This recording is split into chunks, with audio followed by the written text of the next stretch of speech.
A prominent attorney murdered his wife and son to buy time before his decade-long financial crimes could be exposed.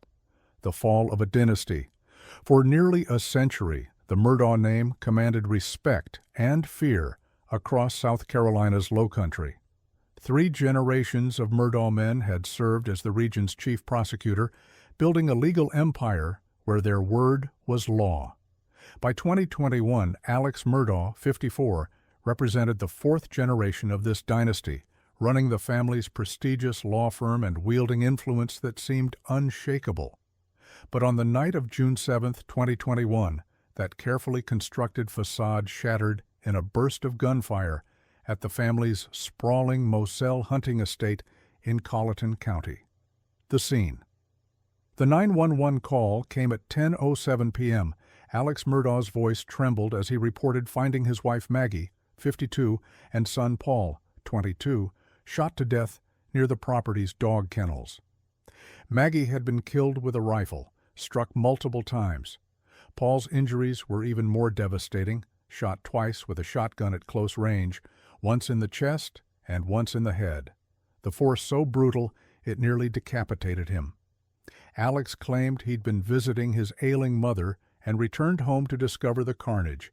He presented himself as the grieving husband and father, a victim of unimaginable tragedy.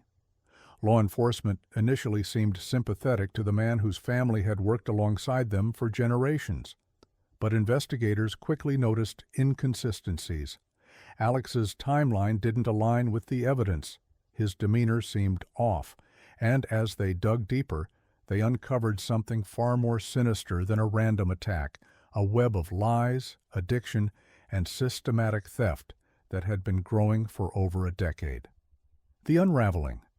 What prosecutors would eventually reveal was a motive as cold as it was calculated. Alex Murdaugh wasn't just a respected attorney, he was a sophisticated con artist who had stolen approximately $10 million from vulnerable clients, many of them victims of accidents and injuries who trusted him to secure their settlements. He embezzled from a quadriplegic client. He stole from the family of his longtime housekeeper who died after falling at the Murdaugh home, pocketing settlement money meant for her sons. He created fake bank accounts, forged documents, and exploited the trust that came with his family's name. By June 2021, the walls were closing in. Paul was facing trial for a 2019 boating accident that killed a 19-year-old woman, a case that threatened to expose the family's history of covering up scandals. Financial discrepancies at Alex's law firm were being questioned. His opioid addiction, fueled by years of pill popping, was becoming harder to hide. Prosecutors argued that Alex saw murder as his only way out. Killing Maggie and Paul would generate sympathy, distract from the financial investigations, and potentially give him access to life insurance payouts and family assets to plug the holes in his embezzlement scheme. It was a desperate gambit by a man who had always manipulated his way out of consequences. The evidence. The case against Alex Murdaugh built slowly but devastatingly. A cell phone video recovered from Paul's phone placed Alex at the kennels with both victims just minutes before the murders, directly contradicting his alibi. Gunshot residue was found on a raincoat hidden at his mother's house. Financial records revealed the extent of his theft and the timing of his desperation. Perhaps most damning was the pattern of lies. After the murders, Alex staged his own roadside shooting in a botched insurance fraud scheme, hoping to secure a $10 million payout for his surviving son. The plot fell apart when his hired gunman confessed. The trial in early 2023 gripped the nation. For 6 weeks, testimony exposed the rot behind the Murdaugh mystique, the stolen money, the addiction, the arrogance of a man who believed his name made him untouchable. Family members described how Alex had manipulated and deceived them. Victims of his financial crimes shared stories of betrayal. Alex took the stand in his own defense, admitting to the theft and lies but insisting he loved his family and could never have killed them. The jury didn't believe him. The verdict. On March 2, 2023, after less than 3 hours of deliberation, jurors found Alex Murdaugh guilty of 2 counts of murder. Judge Clifton Newman sentenced him to 2 consecutive life terms without the possibility of parole, calling his crimes especially heinous. "You've engaged in such duplicity," Judge Newman said during sentencing. "I know you have to see Paul and Maggie during the nighttime when you're attempting to go to sleep. They will be there. They will visit you in your sleep." Later, federal charges for his financial crimes added another 40 years to his sentence.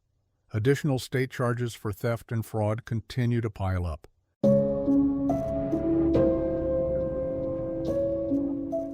The celebrity attorney who battled a president on national television was secretly stealing millions from the very clients he claimed to champion. The man who promised to save democracy. In 2018, Michael Avenatti seemed to be everywhere. The charismatic attorney with a perpetual tan and perfectly tailored suits appeared on cable news nearly daily, sometimes multiple times in a single day. As the lawyer for adult film actress Stormy Daniels in her legal battle against President Donald Trump, Avenatti positioned himself as the liberal resistance personified, a fearless crusader taking on the most powerful man in the world. CNN, MSNBC, and other networks couldn't get enough of him. He was articulate, aggressive, and made for television. His Twitter following exploded into the millions. He teased a presidential run for 2020, with some pundits taking the notion seriously. Time magazine featured him. The New Yorker profiled him. He became, in his own words, the attorney for the people. But behind the television lights and social media bravado, Michael Avenatti was running a con. While he postured as a champion of the vulnerable and spoke eloquently about justice on national television, he was systematically stealing millions of dollars from the very clients who trusted him with their futures. The man who claimed to fight for the powerless was preying on them with cold calculation. His fall would be as spectacular as his rise, and far more revealing about the person behind the performance. The double life Avenatti's crimes weren't crimes of passion or momentary lapses in judgment. They were systematic, deliberate acts of theft that spanned years and targeted some of the most vulnerable people imaginable. His most egregious victim was Jeffrey Johnson, a mentally ill paraplegic who had been rendered quadriplegic by medical malpractice. In January 2015, Avenatti negotiated a $4 million settlement on Johnson's behalf, money intended to pay for a lifetime of medical care for a man who couldn't walk and required constant assistance. Johnson never saw most of that money. Instead, Avenatti forged Johnson's signature, diverted the $4 million settlement into accounts he controlled, and parceled out small payments to Johnson over time, just enough to keep him from asking too many questions. When Johnson inquired about his settlement, Avenatti lied repeatedly about payment schedules and bureaucratic delays. Meanwhile, Avenatti was spending Johnson's money on private jets, luxury cars, and funding his failing coffee company and race car team. For years, while Jeffrey Johnson struggled to pay for basic necessities and wondered when his settlement would arrive, Avenatti was jetting to Europe, staying in 5-star hotels, and living a lifestyle of obscene excess, all funded by stealing from a disabled man who couldn't fight back. The audacity of Theft Johnson wasn't Avenatti's only victim. The attorney defrauded multiple clients in similar schemes, using his position of trust to intercept settlement funds before clients knew they existed. The irony became almost unbearable when Avenatti victimized the very client who had made him famous. In 2018, while representing Stormy Daniels in her lawsuit against Trump and appearing on television as her fierce advocate, Avenatti diverted $300,000 in book advance payments meant for Daniels into his own accounts. He forged her signature on a letter to her literary agent, directing that future payments be sent to an account he controlled. Daniels, who had hired Avenatti because she believed he would protect her interests against a powerful adversary, was being robbed by her own attorney, the man she saw on television every night claiming to fight for her. The sheer audacity of it was staggering. Avenatti would appear on CNN in the evening, speaking passionately about holding the powerful accountable, then return to his office to forge documents and steal from clients. He compartmentalized his life with sociopathic ease, his public persona completely divorced from his private actions. The extortion scheme. If stealing from disabled clients wasn't enough, Avenatti's ego drove him to an even more reckless crime, attempting to extort one of the world's largest corporations. In March 2019, at the height of his fame, Avenatti contacted Nike with explosive allegations that company employees had been making illegal payments to families of college basketball recruits. But Avenatti wasn't interested in reporting wrongdoing or seeking justice for any victim. He wanted money, $25 million for himself and a client, threatening to expose Nike's alleged misconduct at a press conference timed to coincide with the company's quarterly earnings report if they didn't pay.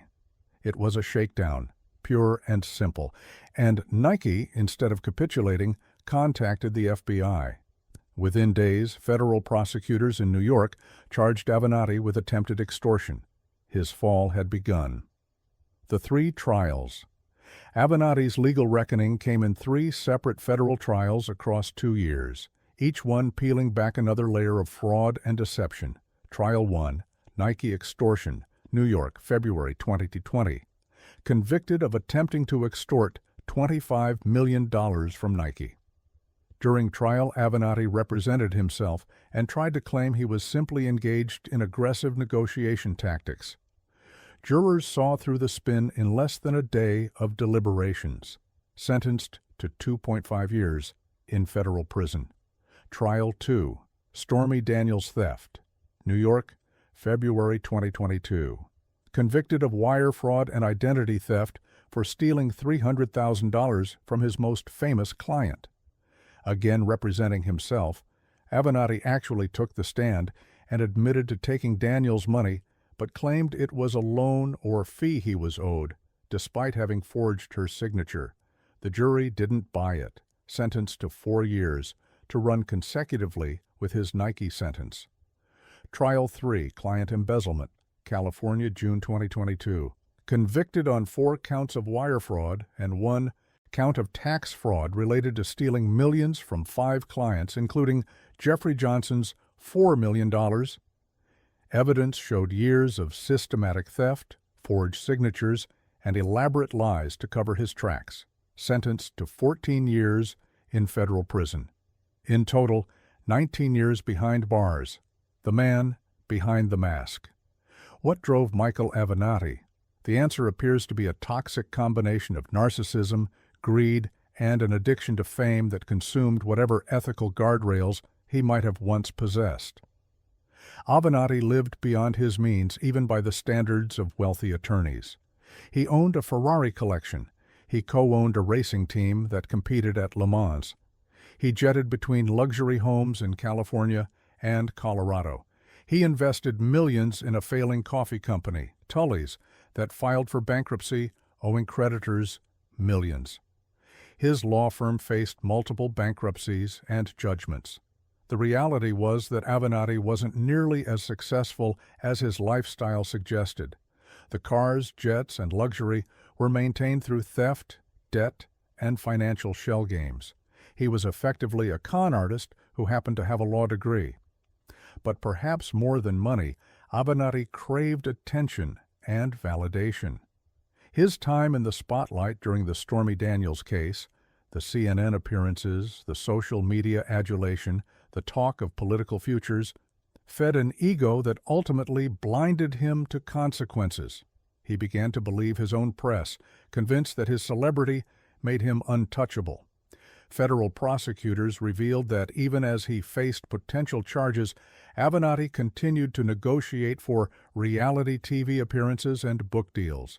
He saw his legal troubles not as accountability for crimes, but as obstacles to his fame.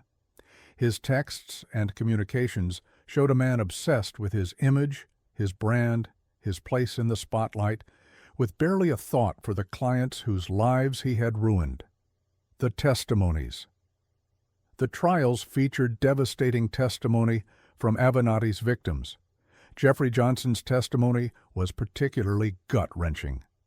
The quadriplegic man, who required assistance to testify, described years of confusion and stress as Avenatti lied about why his settlement wasn't arriving. He described the financial hardships, the medical bills he struggled to pay, the anxiety of not understanding where his $4 million had gone. "I trusted him completely," Johnson said. "He was my attorney. I thought he was helping me." Stormy Daniels testified about the betrayal of discovering that the lawyer she trusted, the man who appeared on television daily claiming to fight for her, had stolen from her. "He lied to me. He stole from me," she told the court. "He treated me like I was nothing." Other clients told similar stories, trusting a confident, charismatic attorney who promised to take care of them, only to have that trust weaponized against them. The reckoning. At each sentencing, judges didn't hold back in condemning Avenatti's conduct. "There are a lot of desperate people in this world, and you seem to have deliberately preyed on some of them," Judge James Selna said when sentencing Avenatti for the California embezzlement charges. He called the crimes appalling and noted how Avenatti had shown little to no remorse. Judge Jesse Furman at the Stormy Daniels trial sentencing noted the breathtaking hubris and brazenness of stealing from a client while simultaneously representing her on national television. The attorneys who once courted Avenatti for television appearances stopped calling. His Twitter account, once a megaphone reaching millions, fell silent. The presidential aspirations evaporated. The man who had been everywhere was suddenly nowhere, except in federal custody. The wreckage Michael Avenatti is currently serving his 19-year federal sentence. He'll be eligible for release in his late 60s, his legal career destroyed, his reputation in ruins. But his victims will live with the consequences of his greed far longer. Jeffrey Johnson will never get back the years he spent struggling financially while Avenatti spent his settlement money on race cars. Stormy Daniels had to rebuild her life and legal defense after being betrayed by the lawyer the world believed was protecting her. The broader impact of Avenatti's fall extends beyond his individual victims. His case became a cautionary tale about the dangers of celebrity justice, where the performative appearance of righteousness can mask profound moral corruption. It exposed how media adulation can empower and enable bad actors, providing them cover and credibility they don't deserve.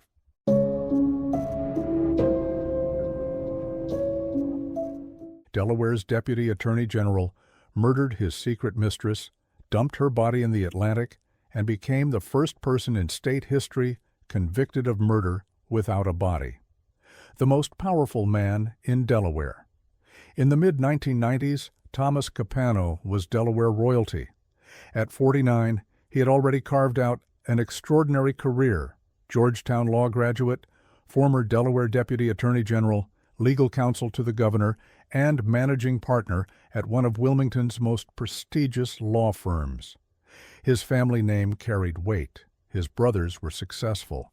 His connections ran deep through Delaware's small, interconnected elite.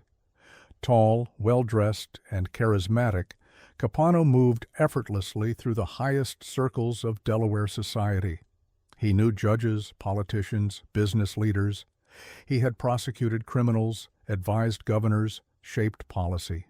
He understood the law from the inside, knew how investigations worked, knew what evidence prosecutors needed for conviction. That knowledge would become critical on the night of June 27, 1996, when he decided to commit murder. But even with all his insider expertise about covering up crimes, Thomas Capano would discover that some things can't be hidden, and that justice doesn't always require a body to deliver a verdict. The secret life. Anne Marie Fahey was everything Capano wasn't: young, vibrant, beloved by everyone who knew her. At 30, she worked as scheduling secretary to Delaware Governor Thomas Carper, a position that placed her at the center of the state's political world. She was bright, funny, and kind. Friends described her as having an infectious laugh and genuine warmth. She was also struggling. Anne Marie battled anorexia and came from a troubled background marked by her mother's early death and her father's alcoholism. She was in therapy, working to build healthier relationships and stronger self-worth. That vulnerability made her an easy target for Thomas Capano. Their affair began in 1993, when Capano was still married with 4 daughters. He presented himself as a mentor, someone sophisticated and powerful who could guide her career. He lavished her with attention, expensive gifts, and dinners at fancy restaurants. To the outside world, if anyone noticed them together, Capano was simply a well-connected family friend, helping a young woman navigate Delaware's political scene. Behind closed doors, Capano was systematically isolating and controlling Anne Marie. He was obsessively jealous, monitoring her movements, bombarding her with calls and messages, manipulating her insecurities. He used his knowledge of psychology, gained during his years as a prosecutor, to exploit her vulnerabilities. When she tried to distance herself, he would turn pathetic, threatening to harm himself. When that didn't work, he became angry and possessive. By 1996, Anne Marie had begun dating someone else, Mike Scanlon, a man her own age who treated her with genuine respect. She was trying to break free from Capano's suffocating grip. She had confided in friends and her therapist about Capano's controlling behavior, his refusal to accept that their relationship was over. Thomas Capano, a man who had spent his career wielding power and control, couldn't accept that Anne Marie Fahey was walking away from him. The last night. On June 27, 1996, Anne Marie agreed to have dinner with Capano at his new apartment, a residence he'd purchased for their secret meetings, separate from his family home. She had told friends she was going to end things definitively. She would never return from that dinner. What happened in Capano's apartment that night, no one knows with certainty. Capano would later claim it was an accident, that Anne Marie had become upset during an argument, that he'd grabbed her to calm her down, that she'd hit her head. But prosecutors would paint a different picture, a man who refused to let go, who saw murder as preferable to rejection, who killed the woman he claimed to love rather than watch her build a life without him. What is certain is that by the end of the evening, Anne Marie Fahey was dead, and Thomas Capano, the former prosecutor who understood exactly how murder investigations worked, put his insider knowledge to use. The cover-up Capano's cleanup operation was methodical and chilling. He called his brother Jerry, a boat owner, with an emergency. Together they loaded Anne Marie's body into a large cooler that Capano had purchased. Prosecutors would later learn he'd bought it weeks earlier, suggesting premeditation. They weighed the cooler with an anchor and chain. In the early morning hours of June 28th, Jerry Capano piloted his boat 60 miles offshore into the Atlantic Ocean, while Thomas rowed along with his gruesome cargo. There, in the darkness of the deep ocean, they dumped the cooler containing Anne Marie's body. The cooler would later wash ashore. The body never would. Back on land, Capano began constructing his alibi and cover story. He cleaned his apartment obsessively. He disposed of evidence. He crafted a narrative. Anne Marie had come for dinner, seemed depressed, and left around 10 p.m. He didn't know where she'd gone. But Capano had underestimated how much Anne Marie Fahey was loved, and how hard people would fight to find out what happened to her. The investigation. When Anne Marie didn't show up for work on June 28th, her friends and family immediately knew something was wrong. Anne Marie was responsible, dedicated. She wouldn't simply disappear without telling anyone. Governor Carper's office reported her missing.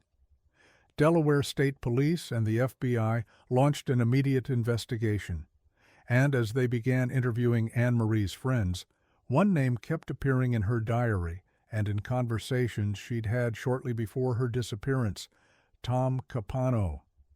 investigators discovered the controlling relationship, the obsessive behavior, Anne Marie's attempts to break free. They learned about the dinner on June 27th. They interviewed Capano, who admitted to the dinner but claimed Anne Marie had left his apartment alive. For months, the investigation stalled. There was no body, no murder weapon, no physical crime scene. Capano had cleaned his apartment thoroughly, disposed of evidence carefully. He hired one of the best defense attorneys money could buy. The case seemed impossible to prosecute, but investigators kept digging. They traced Capano's purchases, including the large cooler he'd bought shortly before Anne Marie's disappearance. They discovered he'd replaced the carpet and sofa in his apartment immediately afterward. They found the cooler washed up on shore with a bullet hole and a chain still attached. Most critically, they pressured Jerry Capano, who eventually broke under the weight of what he'd helped cover up. In exchange for immunity, Jerry told investigators everything: the late-night call, loading the cooler, the boat ride into the Atlantic, dumping Anne Marie's body into the ocean. The landmark trial. Thomas Capano's trial began in October 1998 and lasted nearly 4 months. It was a media sensation, exposing the dark secrets of Delaware's elite and featuring testimony from Capano's own family members. Prosecutors faced an unprecedented challenge, securing a murder conviction without a body or murder weapon. Delaware had never successfully prosecuted such a case. The legal bar was extraordinarily high, but the evidence, while circumstantial, was overwhelming. Anne Marie's diary entries documenting Capano's controlling behavior and her fears about him, testimony from friends about her plans to end the relationship, Capano's purchase of the large cooler just weeks before the murder, his frantic cleaning and disposal of furniture immediately after Anne Marie's disappearance, the recovered cooler with bullet hole and anchor chain, phone records placing Capano in contact with his brother the night of the murder, Jerry Capano's devastating testimony about dumping the body forensic evidence of blood in Capano's apartment. Despite his cleaning efforts, Capano's shifting stories and contradictions when questioned. The defense argued reasonable doubt. Without a body, how could prosecutors prove Anne Marie was even dead, much less murdered by Capano? They suggested she might have run away, might have committed suicide elsewhere. But the jury saw through it. The circumstantial evidence formed an unbreakable chain. Thomas Capano had means, motive, and opportunity. His behavior after Anne Marie's disappearance, the cleaning, the disposal of evidence, the lies, was consciousness of guilt writ large. Perhaps most damning was Capano's own testimony. Against his attorney's advice, he insisted on taking the stand. For 7 days, he tried to charm and manipulate the jury as he had manipulated Anne Marie. He spun elaborate explanations for every piece of evidence.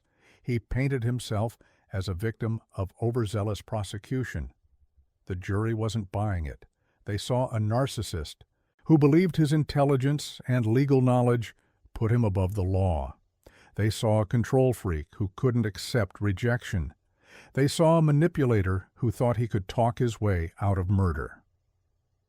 The verdict. On January 17, 1999, after 11 days of deliberation, the jury returned its verdict: guilty of first-degree murder. Thomas Capano sat stone-faced as the verdict was read. He had been so certain his legal expertise, his careful planning, his insider knowledge would save him. He had dumped the body where it would never be found, cleaned the crime scene meticulously, disposed of physical evidence. By all accounts, he had committed what should have been an unprosecutable crime. But Delaware had just made history, its first murder conviction without a body. Judge William Swain Lee sentenced Capano to death, calling the murder utterly senseless and driven by arrogance and manipulation. Capano, he said, had snuffed out a precious life because he couldn't accept that Anne Marie had chosen her own path. The appeals and death Capano spent years on death row, filing appeal after appeal, never showing genuine remorse. He gave jailhouse interviews maintaining his innocence, blaming others, portraying himself as the real victim. His narcissism remained intact even behind bars. In 2006, Delaware's Supreme Court ruled the state's death penalty statute unconstitutional as applied, and Capano's sentence was commuted to life without parole. He appealed that decision too, bizarrely arguing he should be resentenced to death rather than serve life in prison, apparently preferring execution to living out his days in a cell. The courts rejected his arguments. On September 19, 2011, Thomas Capano died of natural causes in prison at age 61. He never revealed where exactly in the Atlantic Ocean Anne Marie's body had been disposed of. He never expressed genuine remorse. He never gave Anne Marie's family the closure of recovering her remains. To the end, he remained what he had always been, a man who believed the rules didn't apply to him.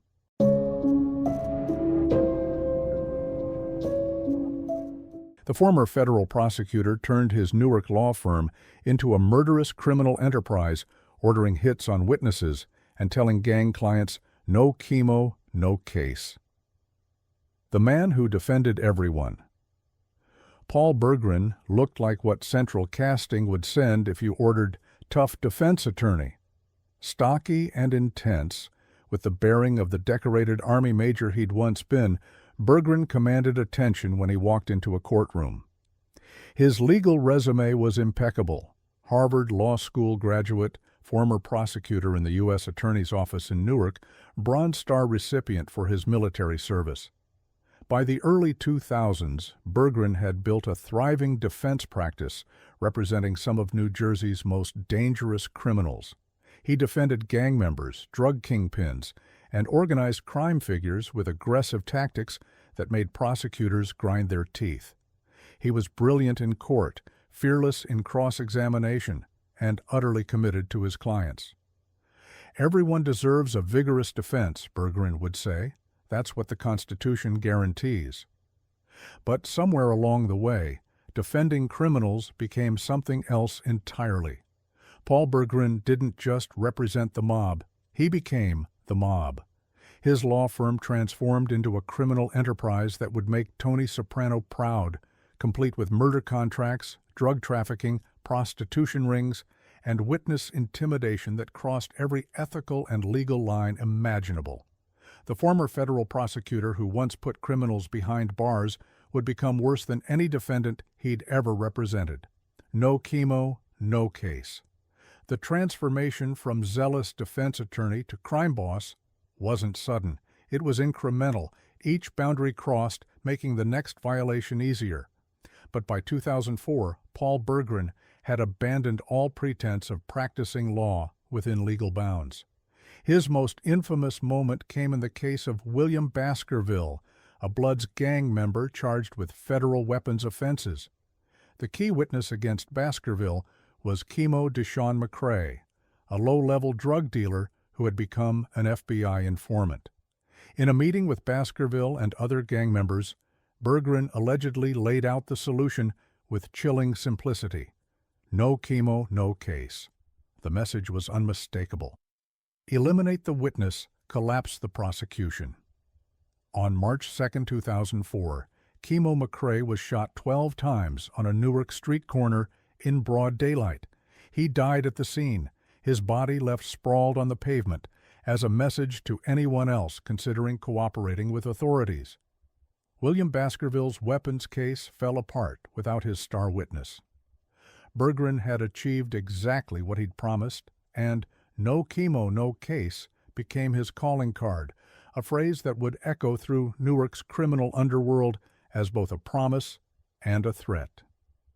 The criminal enterprise murdering a federal witness wasn't an aberration for Berggren.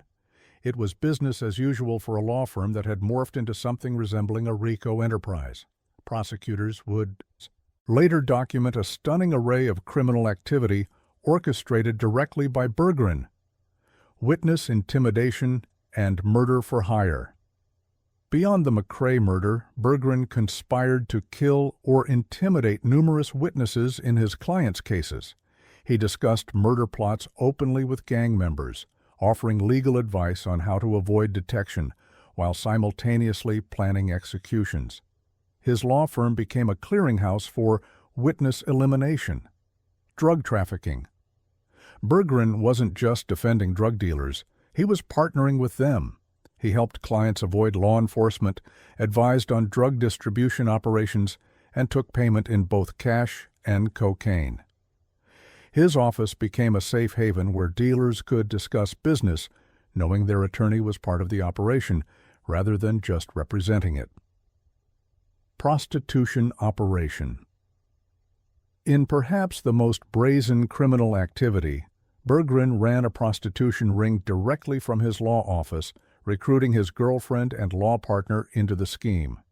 Women were prostituted out of the firm's offices, with Berggren taking a cut of the proceeds. When his law partner, Yolanda Jauregui, began cooperating with authorities, Berggren attempted to have her killed. Money laundering. The cash from his criminal operations was laundered through legitimate business operations and his law practice. Berggren used his legal knowledge to structure transactions to avoid detection, creating paper trails that looked legitimate while hiding criminal proceeds. Mortgage fraud. Berggren also ran mortgage fraud schemes, using his legal expertise to craft fraudulent documentation that allowed unqualified buyers to secure loans they couldn't afford. The scope of Berggren's criminal enterprise was staggering. He had effectively created a one-stop shop for criminal services, legal defense, witness elimination, drug distribution, prostitution, and financial crime, all under one roof at his Newark law firm. The Descent. What transforms a decorated Army veteran and federal prosecutor into a crime boss? With Berggren, the warning signs were there early. A narcissistic personality, an addiction to the adrenaline of high-stakes criminal defense, and an ego that convinced him he was smarter than everyone else. Colleagues noticed Berggren's ethical boundaries eroding. He became too close to clients, too involved in their criminal activities. He stopped seeing a distinction between defending someone and being part of their criminal operation. His conversations with gang members became indistinguishable from a consigliere advising the mafia. Paul started believing he was invincible, one former associate recalled. He'd been a prosecutor, so he thought he knew every angle, every way they'd come after him. He thought his knowledge made him untouchable. That hubris extended to his personal life. Berggren was a womanizer who treated his girlfriend like property and his law partner like an employee in his criminal enterprise. When Yolanda Jauregui decided to cooperate with authorities, Berggren's response was straight from the mob playbook. Eliminate the snitch. He discussed having her killed. He intimidated her family. He treated witness cooperation as treason, punishable by death, the exact mindset he'd once prosecuted as a federal attorney. The investigation. By 2005, federal authorities had Berggren in their sights. The FBI and U.S. Attorney's Office began building a massive RICO case, documenting years of criminal activity. Wiretaps captured Berggren discussing murders, drug deals, and intimidation tactics. Witnesses came forward, those brave enough to risk Berggren's wrath, describing his role in criminal operations. The Kimo McCrae murder investigation was particularly intensive. Detectives traced the conspiracy from Berggren's meeting with gang members through the planning stages to the execution on the Newark street. They documented how Berggren's legal advice had morphed into murder for hire. In 2009, Berggren was arrested on a 14-count indictment that read like a mob prosecution: conspiracy to commit murder, witness tampering, wire fraud, narcotics trafficking, prostitution, and obstruction of justice. The indictment detailed years of criminal activity and painted a portrait of a defense attorney who had become more dangerous than his clients. The trials. Berggren's case went to trial twice. The first trial in 2011 ended in a hung jury on the murder charges. though he was convicted on several other counts. But prosecutors weren't finished. The second trial in 2013 was a months-long affair that exposed the full scope of Berggren's criminal enterprise. Witnesses, many of them Berggren's former clients, associates, and even his former girlfriend, testified about his role in ordering murders, distributing drugs, running prostitution operations, and treating his law practice as a criminal organization. The testimony was devastating. Gang members described how Berggren explicitly instructed them to kill witnesses, providing legal cover and advice on avoiding detection. Former associates detailed drug deals coordinated through the law firm. Women testified about the prostitution operation run from Berggren's offices. Wiretaps captured Berggren discussing criminal activity in his own words.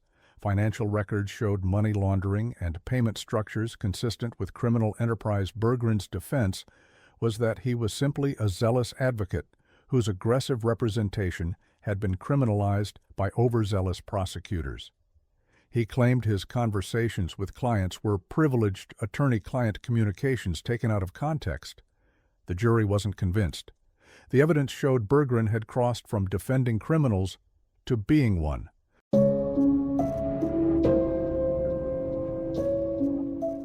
The radical people's lawyer crossed from zealous advocacy into criminal conspiracy by passing messages from imprisoned terrorist leader to his violent followers. The people's lawyer Lynn Stewart didn't look like what most people imagine when they think radical lawyer. A grandmother with reading glasses and graying hair, she could have been mistaken for a librarian or a favorite aunt. But beneath that unassuming exterior was a self-described revolutionary who had spent nearly 3 decades defending the most controversial clients in America. Stewart represented Black Panthers, accused cop killers, alleged mobsters, and accused terrorists. She took cases other lawyers wouldn't touch, representing clients who couldn't afford high-priced defense teams. She saw herself as a champion of the oppressed, someone willing to stand between the government and its targets regardless of public opinion. "I don't represent people because I think they're innocent," she once said. "I represent them because everyone deserves a defense. That's what the Constitution guarantees." It was a noble principle, but somewhere between zealous advocacy and criminal conspiracy, Lynn Stewart crossed a line that would ultimately destroy her career, land her in federal prison, and ignite a national debate about whether lawyers can become complicit in terrorism by defending terrorists too vigorously. Her case would raise uncomfortable questions that still resonate today. Where does vigorous defense end and criminal facilitation begin? Can ideology justify violating the law in service of a client? And when does an attorney's duty to their client conflict with their duty to public safety? The blind sheikh. To understand Stewart's crime, you first need to understand her client. Sheikh Omar Abdulrahman, known as the Blind Sheikh, was one of the most dangerous terrorists in American custody. The Egyptian-born cleric had been convicted in 1995 of seditious conspiracy for his role in plotting a wave of terrorist attacks across New York City, including bombing the United Nations, the FBI's New York headquarters, the Holland and Lincoln tunnels, and assassinating Egyptian President Hosni Mubarak. The plot, had it succeeded, would have killed thousands of people and paralyzed New York. Abdel-Rahman was the spiritual leader of the Islamic group known by its Arabic acronym Jama'a al-Islamiyya, an Egyptian terrorist organization responsible for decades of violence, including the 1997 Luxor massacre that killed 62 people, mostly foreign tourists. From his cell, blind and diabetic, the sheikh remained the organization's ideological figurehead, his words carrying the weight of religious authority for thousands of followers willing to commit violence in the name of jihad.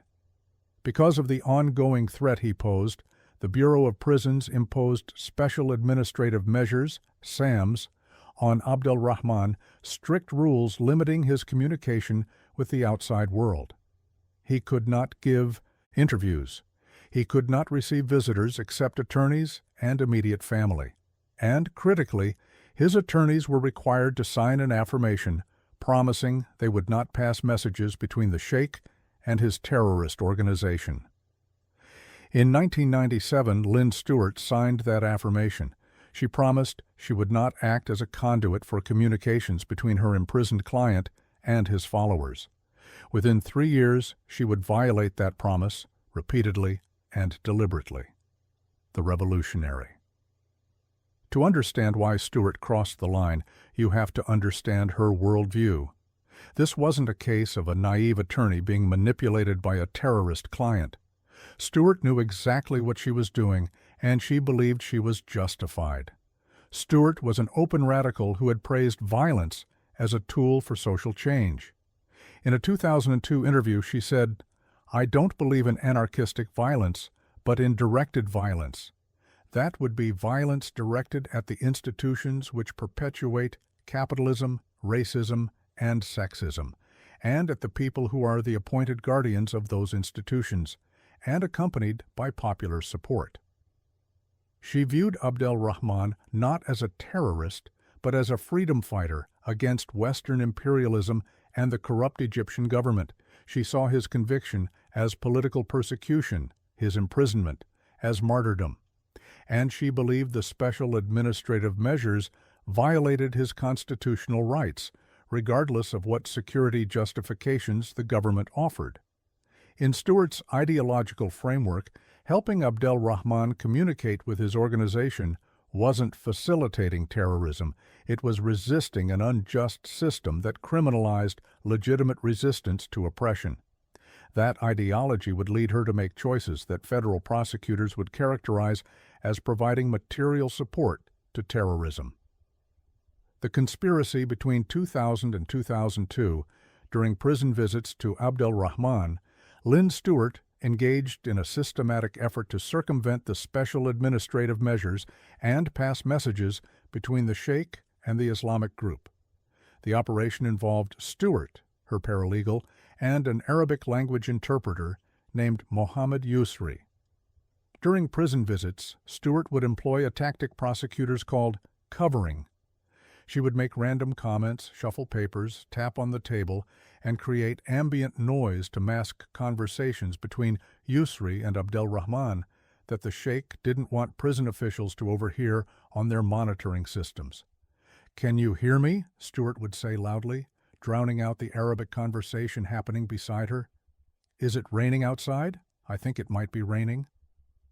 The content of those masked conversations was damning. Yusri would read news articles to Abdel Rahman about the Islamic group's activities in Egypt, including negotiations for a ceasefire with the Egyptian government.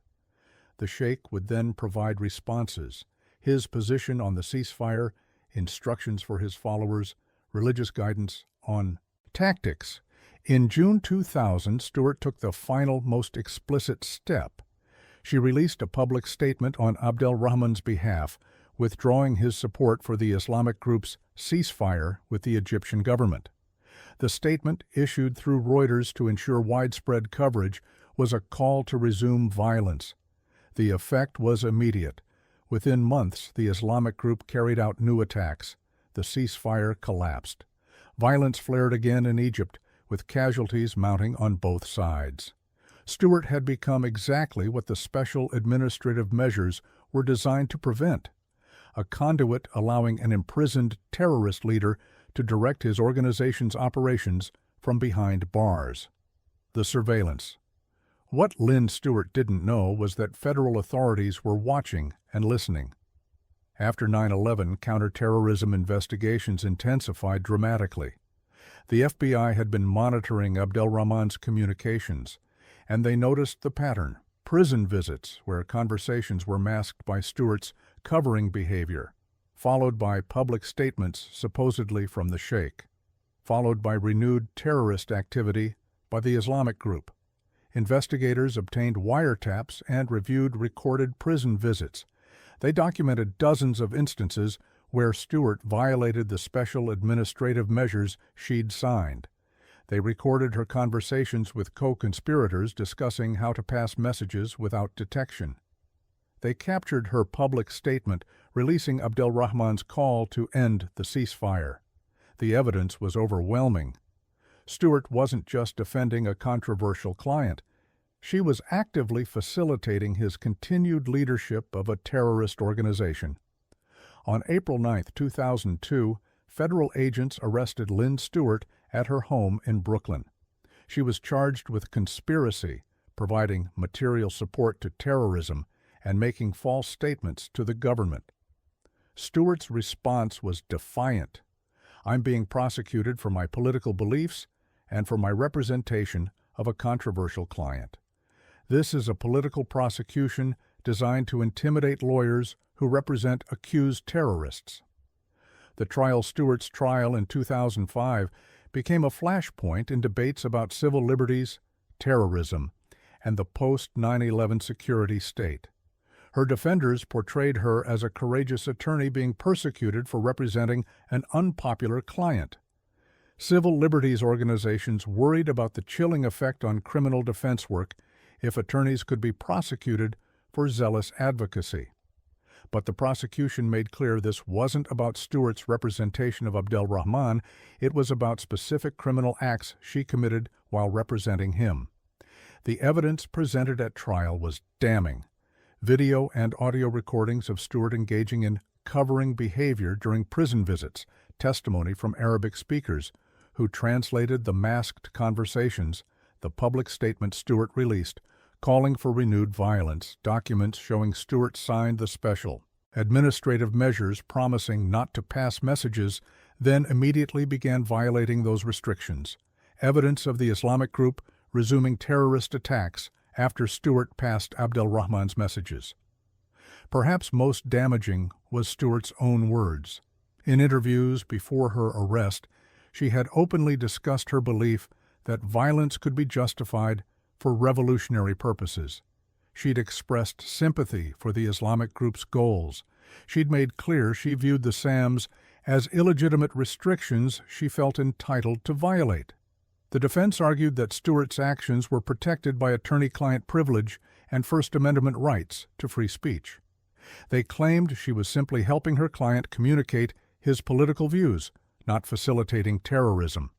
They portrayed the prosecution as government overreach in the post-9/11 climate, but the jury saw through it. Attorney-client privilege doesn't protect criminal conspiracies. The First Amendment doesn't immunize material support to terrorist organizations, and Stewart had violated explicit restrictions she'd voluntarily agreed to when she took Abdelrahman as a client. On February 10, 2005, after 13 days of deliberation, the jury convicted Lynn Stewart on all 5 counts: conspiracy, providing material support to terrorism, and 3 counts of making false statements.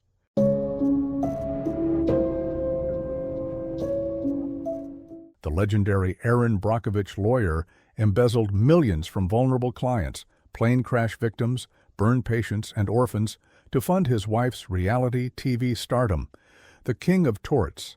For decades, Tom Girardi was California legal royalty. His name was synonymous with high-stakes plaintiffs' law, billion-dollar verdicts, and justice for the little guy against corporate giants. He'd taken on Pacific Gas and Electric in the case immortalized by the movie Erin Brockovich, securing a $333 million settlement for residents of Hinckley, California, whose water had been poisoned. He'd won massive judgments against pharmaceutical companies, airlines, and Fortune 500 corporations. By the 2010s, Girardi was a legend. He was the first attorney in California history admitted to practice before the state Supreme Court without taking the bar exam, a recognition of his extraordinary reputation. His Wilshire Boulevard law firm, Girardi Keese, occupied a stunning high-rise with panoramic views of Los Angeles. He wore custom suits, drove luxury cars, and lived in a $13 million Pasadena mansion, complete with museum-quality art. And in 2007, at age 68, he married Erica Chahoy, a cocktail waitress 32 years his junior who would reinvent herself as Erica Jane, aspiring pop star and cast member of Bravo's The Real Housewives of Beverly Hills. To the outside world, Tom Girardi had it all: legal genius, wealth, power, and a glamorous younger wife living out her entertainment dreams on reality television. But behind the Brioni suits and the television cameras was a house of cards built on stolen money, settlement funds meant for plane crash victims, burn patients, widows, and orphans that Girardi was systematically embezzling to maintain an unsustainable lifestyle and bankroll his wife's expensive entertainment career. The King of Torts was actually running one of the most brazen Ponzi schemes in legal history, stealing from the most vulnerable clients imaginable to fund a fantasy of wealth and celebrity that was all image and no substance. The victims. To understand the depth of Tom Girardi's betrayal, you need to know who he stole from: the Lion Air families. In October 2018, Lion Air Flight 610 crashed into the Java Sea shortly after takeoff from Jakarta, killing all of 189 people aboard.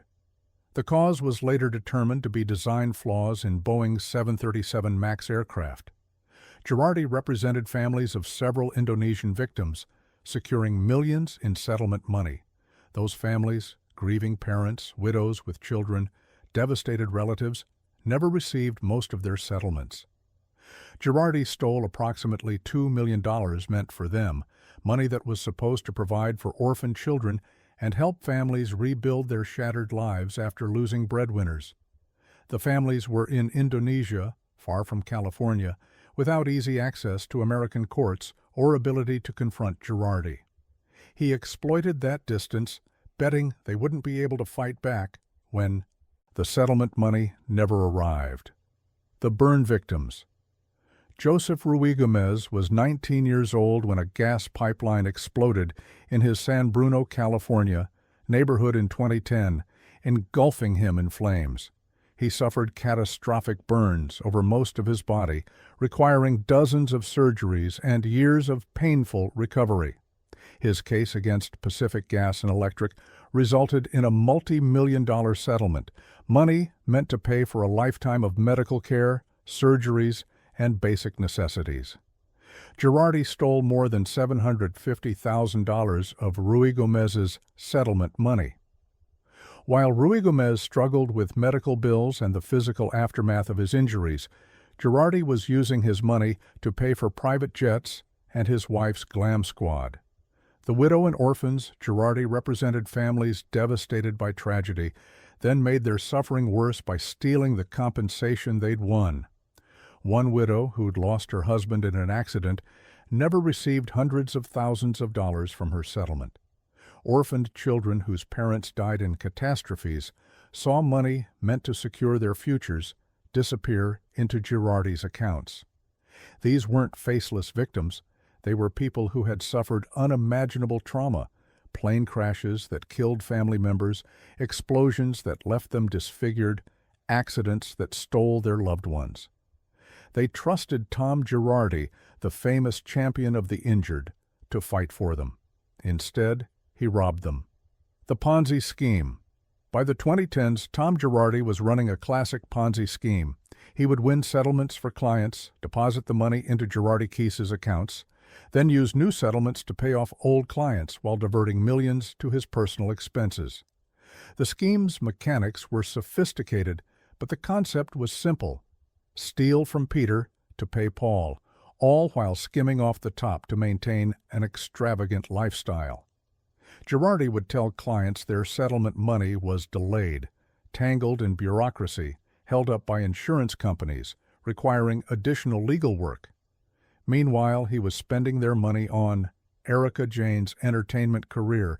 Girardi pumped over $25 million into his wife's vanity pop music career, paying for producers, music videos, choreographers, stylists, and an entire team to create the illusion of a successful recording artist.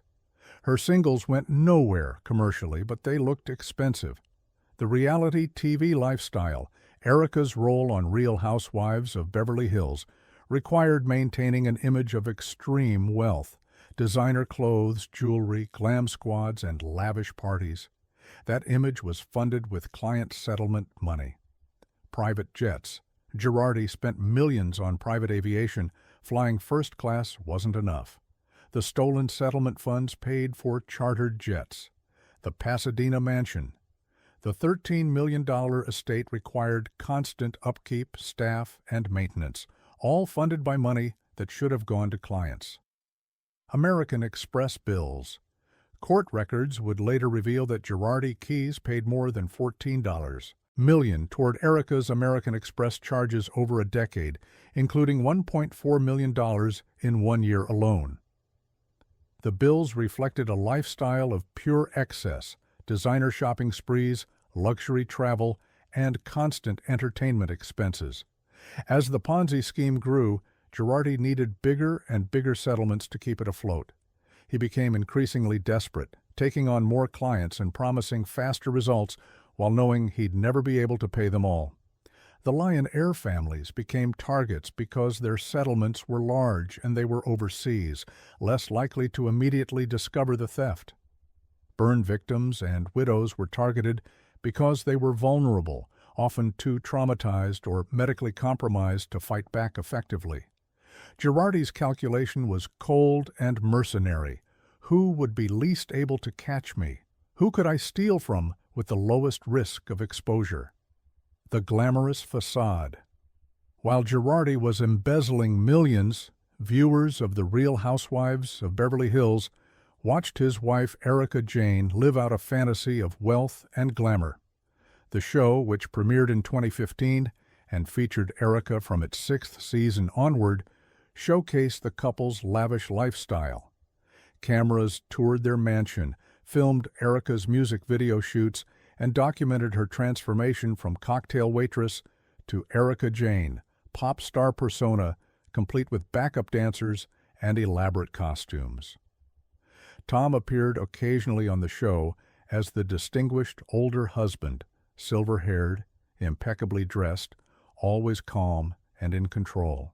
He was presented as Erika's greatest supporter, the successful attorney who indulged his wife's dreams and gave her the resources to pursue an entertainment career.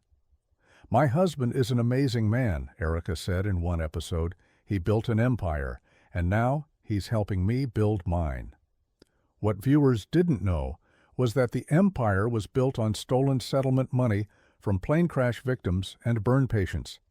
Every designer dress, every music video, every glam squad session shown on Real Housewives was potentially funded by money stolen from people dealing with catastrophic injuries and losses. The contrast was obscene. Erika Jayne performing in a $20,000 costume, while Joseph Ruigomez struggled to pay for burn treatment with money that should have been his. Tom and Erika flying private to Europe, while Indonesian families of Lion Air victims waited for settlement money that would never arrive. The show's taglines, aspirational celebrations of wealth and luxury, took on a sinister quality in retrospect. "It's expensive to be me," Erika said in one season. Indeed it was, when you're spending other people's settlement money. The unraveling. The first cracks appeared in late 2020. A Chicago-based law firm, Edelson P.C., filed a lawsuit against Girardi, alleging he'd embezzled settlement money meant for Lion Air crash victims' families. The complaint was explosive, accusing the legendary attorney of a years-long scheme to steal from his clients, the most vulnerable victims. The lawsuit detailed how Girardi had received approximately $2 million in settlement funds for Lion Air families, but never distributed it to his clients. Instead, the money disappeared into Girardi Keys' accounts and was used for Tom and Erika's lavish Beverly Hills lifestyle. Within weeks, more lawsuits followed. Former clients came forward alleging Girardi had stolen their settlement money. Banks revealed that Girardi Keys owed millions in unpaid loans. Creditors circled. In December 2020, Girardi Keys filed for Chapter 7 bankruptcy, revealing that the once mighty firm was over $100 million in debt. The bankruptcy trustee's investigation would uncover a pattern of embezzlement stretching back at least a decade, with dozens of victims and more than $15 million stolen. Tom and Erica announced their separation, conveniently timed, critics noted, just as the financial house of cards was collapsing. Erica filed for divorce, and some wondered whether it was a genuine split or a strategic move to shield assets from victims. Then came the diagnosis. Girardi's attorneys announced he was suffering from late-stage Alzheimer's disease and dementia, claiming he was incompetent to stand trial or even understand the allegations against him. The timing seemed suspicious. For decades, Girardi had been sharp enough to win complex cases, manage a major law firm, and execute sophisticated financial schemes. Now, just as criminal charges loomed, he supposedly couldn't remember anything? Victims weren't buying it. Neither were prosecutors. The criminal case. In December 2022, federal prosecutors charged Tom Girardi with wire fraud, alleging he'd embezzled more than $15 million from clients over the course of a decade. The indictment detailed a systematic scheme to defraud vulnerable victims of plane crashes, explosions, and other catastrophes. Girardi's defense centered on his alleged dementia. His attorneys argued he was incompetent to stand trial, that his cognitive decline made him unable to understand the proceedings or assist in his defense. But prosecutors presented evidence that Girardi's dementia was remarkably selective. He could remember some things clearly while claiming total confusion about others, particularly anything related to where the money went. Medical experts testified that his symptoms weren't consistent with genuine Alzheimer's disease.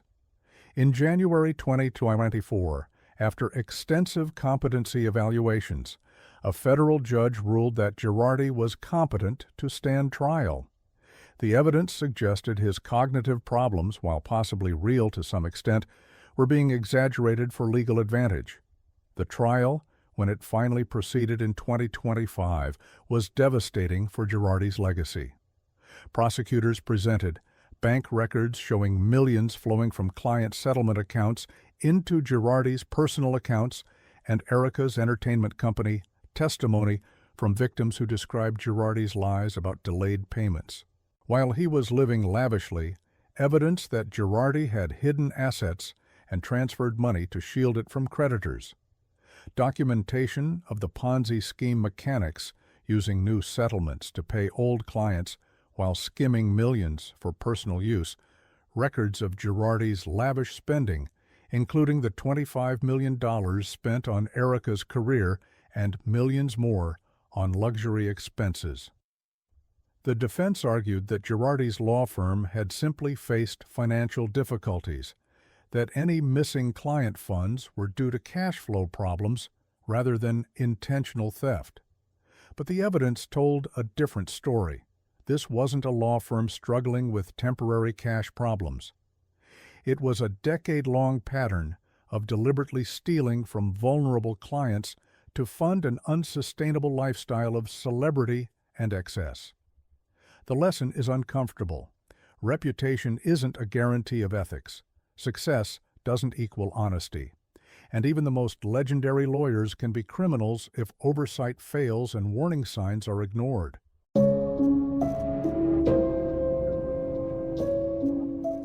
The U.S. Senator and former prosecutor accepted gold bars, cash-stuffed envelopes, and a Mercedes to betray his office and help foreign governments. The senator from New Jersey, Robert Menendez's story, was supposed to be the American dream. Born in New York City to Cuban immigrants who fled Castro's regime, he grew up in Union City, New Jersey, in a tenement building where his father was a carpenter and his mother a seamstress. He worked his way through college and law school, earned his degree from Rutgers, and entered public service. He became Union City's mayor at 32, then a state assemblyman, then a congressman, and in 2006 he was appointed to the U.S. Senate, where he would eventually rise to become chairman of the powerful Senate Foreign Relations Committee, one of the most influential positions in American government, overseeing U.S. foreign policy and international relations. For decades, Menendez presented himself as a champion of immigrants, a voice for New Jersey's working families, and a fierce advocate for democracy and human rights abroad. He spoke passionately about the dangers of corruption, having witnessed authoritarian corruption force his parents to flee Cuba. "I know what it's like when government officials use their power for personal gain instead of serving the people," he said in a 2015 speech. "That's why I fight corruption wherever I see it." But by 2018, Robert Menendez, the lawyer, the former prosecutor, the U.S. senator who preached about corruption, had become utterly corrupt himself. In the halls of his New Jersey home, federal investigators would discover nearly $500,000 in cash stuffed into envelopes, jackets, and closets. They would find gold bars worth over $100,000 hidden throughout the house. They would uncover a Mercedes-Benz convertible sitting in the garage, all gifts from wealthy businessmen in exchange for Menendez using the power of his Senate office to benefit them and foreign governments. The senator who fled a corrupt regime had recreated that corruption in the heart of American democracy. And he would become the first sitting U.S. senator in history convicted of acting as a foreign agent. The bribery scheme, the scheme that would ultimately destroy Menendez's career, began around 2018, though some conduct dated back further.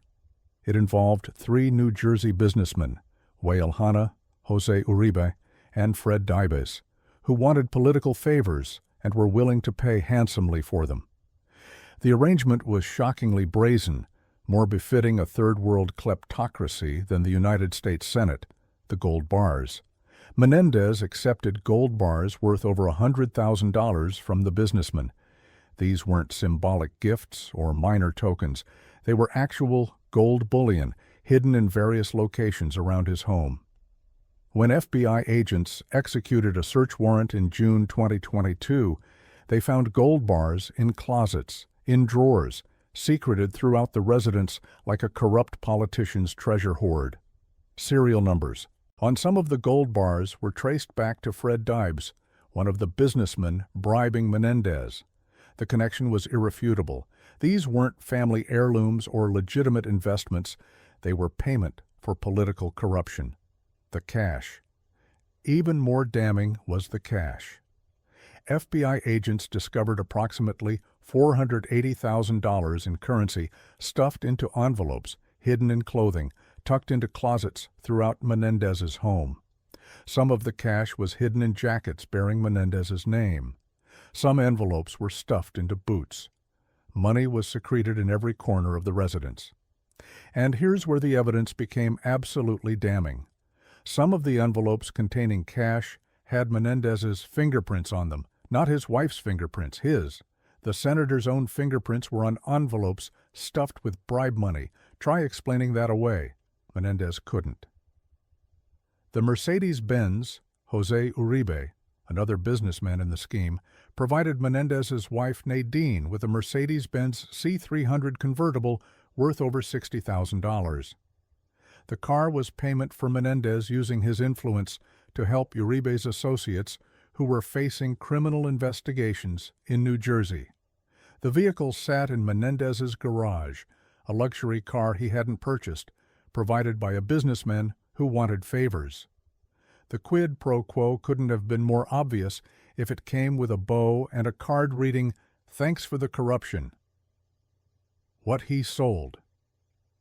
In exchange for the gold, cash, and luxury vehicle, Robert Menendez prostituted the power of his Senate office in ways that should chill every American, acting as a foreign agent for Egypt. This was the most serious charge, and the one that made Menendez the first sitting senator convicted as a foreign agent. Menendez used his position as chairman of the Senate Foreign Relations Committee to benefit the Egyptian government in exchange for bribes funneled through Wael Hanna, a New Jersey businessman who had connections to Egyptian officials. The scheme involved Hanna securing a lucrative monopoly to certify that meat exported to Egypt met halal standards, a business arrangement worth millions that required Egyptian government approval. In exchange for bribes, Menendez used his Senate position to help facilitate Egyptian government interests, including providing non-public information to Egyptian officials, ghostwriting a letter on behalf of Egypt to other U.S. senators, taking actions to release military aid to Egypt despite human rights concerns that would normally block such aid, using his influence to support Egyptian government positions. Menendez was essentially acting as an agent of the Egyptian government while serving as a U.S. senator and chairing the committee overseeing U.S.-Egypt relations. It was a staggering betrayal of his oath of office. Interfering in criminal prosecutions, Menendez also used his position to help associates of the businessmen who were facing state criminal charges in New Jersey. He pressured state officials to go easy on them, attempting to obstruct justice in exchange for bribes, interfering with federal appointments. Perhaps most brazenly, Menendez attempted to interfere with the appointment of the U.S. Attorney for New Jersey, the top federal prosecutor in the state. He tried to influence who would be appointed to the position, hoping to install someone who would be favorable to the businessmen bribing him and their associates. Think about that. A U.S. senator trying to manipulate the appointment of the top federal prosecutor in his state so that the prosecutor would go easy on the people bribing him. It's corruption so naked it almost defies belief. The prior warning: here's what makes Menendez's conduct even more outrageous. This wasn't his first corruption scandal. In 2015, Menendez had been indicted on federal corruption charges related to accepting gifts and campaign contributions from Florida eye doctor Salomon Melgen in exchange for using his Senate office to benefit Melgen's business interests. The case went to trial in 2017 and ended in a hung jury. Some jurors wanted to convict, others to acquit, but they couldn't reach unanimous agreement. The Justice Department ultimately declined to retry the case, and the charges were dropped. Menendez claimed vindication, presenting himself as a victim of prosecutorial overreach.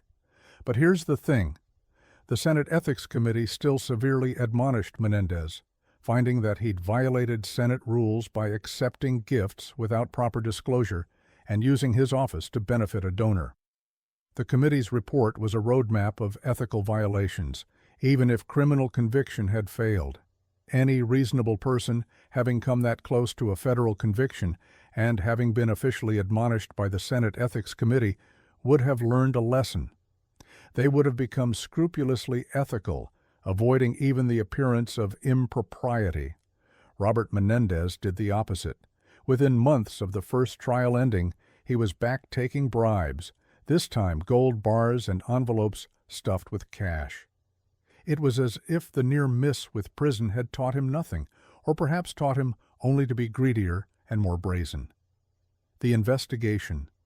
The FBI investigation that finally brought Menendez down was exhaustive. Federal agents conducted surveillance, executed search warrants, interviewed witnesses, and traced the money, both the legitimate currency and the gold bars. The June 2022 search of Menendez's home was a turning point. When agents arrived with a warrant, they found evidence so damning it seemed almost cartoonish.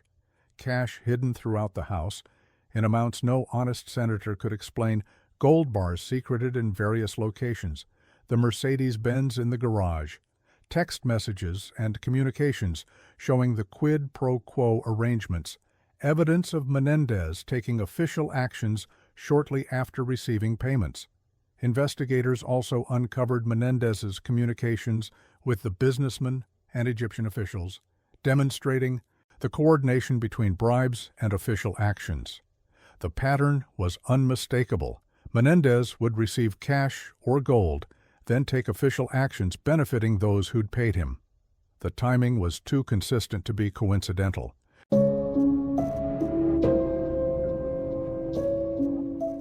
The San Francisco lawyer helped murder an art dealer and drain his bank accounts as part of a grifter gang's elaborate con.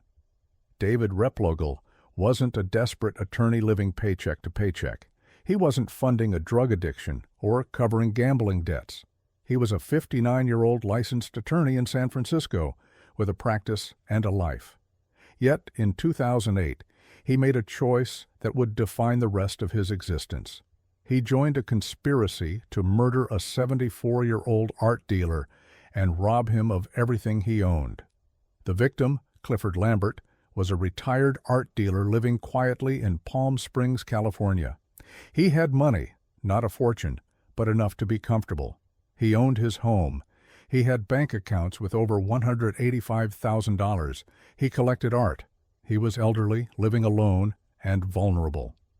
To David Replogle and his 4 co-conspirators, Lambert was a mark. The conspiracy was elaborate, almost theatrical in its planning. The group included Kaushal Nirula, the ringleader, a skilled con artist with a history of grifting schemes across the San Francisco Bay Area. There was Miguel Bustamante, Nirula's boyfriend and accomplice. There was Craig McCarthy, who would play a crucial role in gaining Lambert's trust. And there was David Replogle, the attorney, whose professional credentials and legal knowledge made him invaluable to the conspiracy. The plan was brutally simple: gain Lambert's confidence, get access to his home and accounts, kill him, and take everything. McCarthy would pose as an attorney bearing news about an inheritance Lambert was supposedly entitled to receive. It was a classic con, exploiting the elderly victim's trust in professional authority and his hope for unexpected good fortune. In the spring of 2008, McCarthy made contact with Lambert, presenting himself as a lawyer with information about Lambert's family estate. Lambert, apparently believing he was dealing with a legitimate attorney, invited McCarthy into his home. Over subsequent visits, McCarthy and other members of the conspiracy gained Lambert's trust, learned the details of his finances, and prepared to strike. On May 28, 2008, members of the conspiracy entered Lambert's Palm Springs home. What happened next was brutal and final.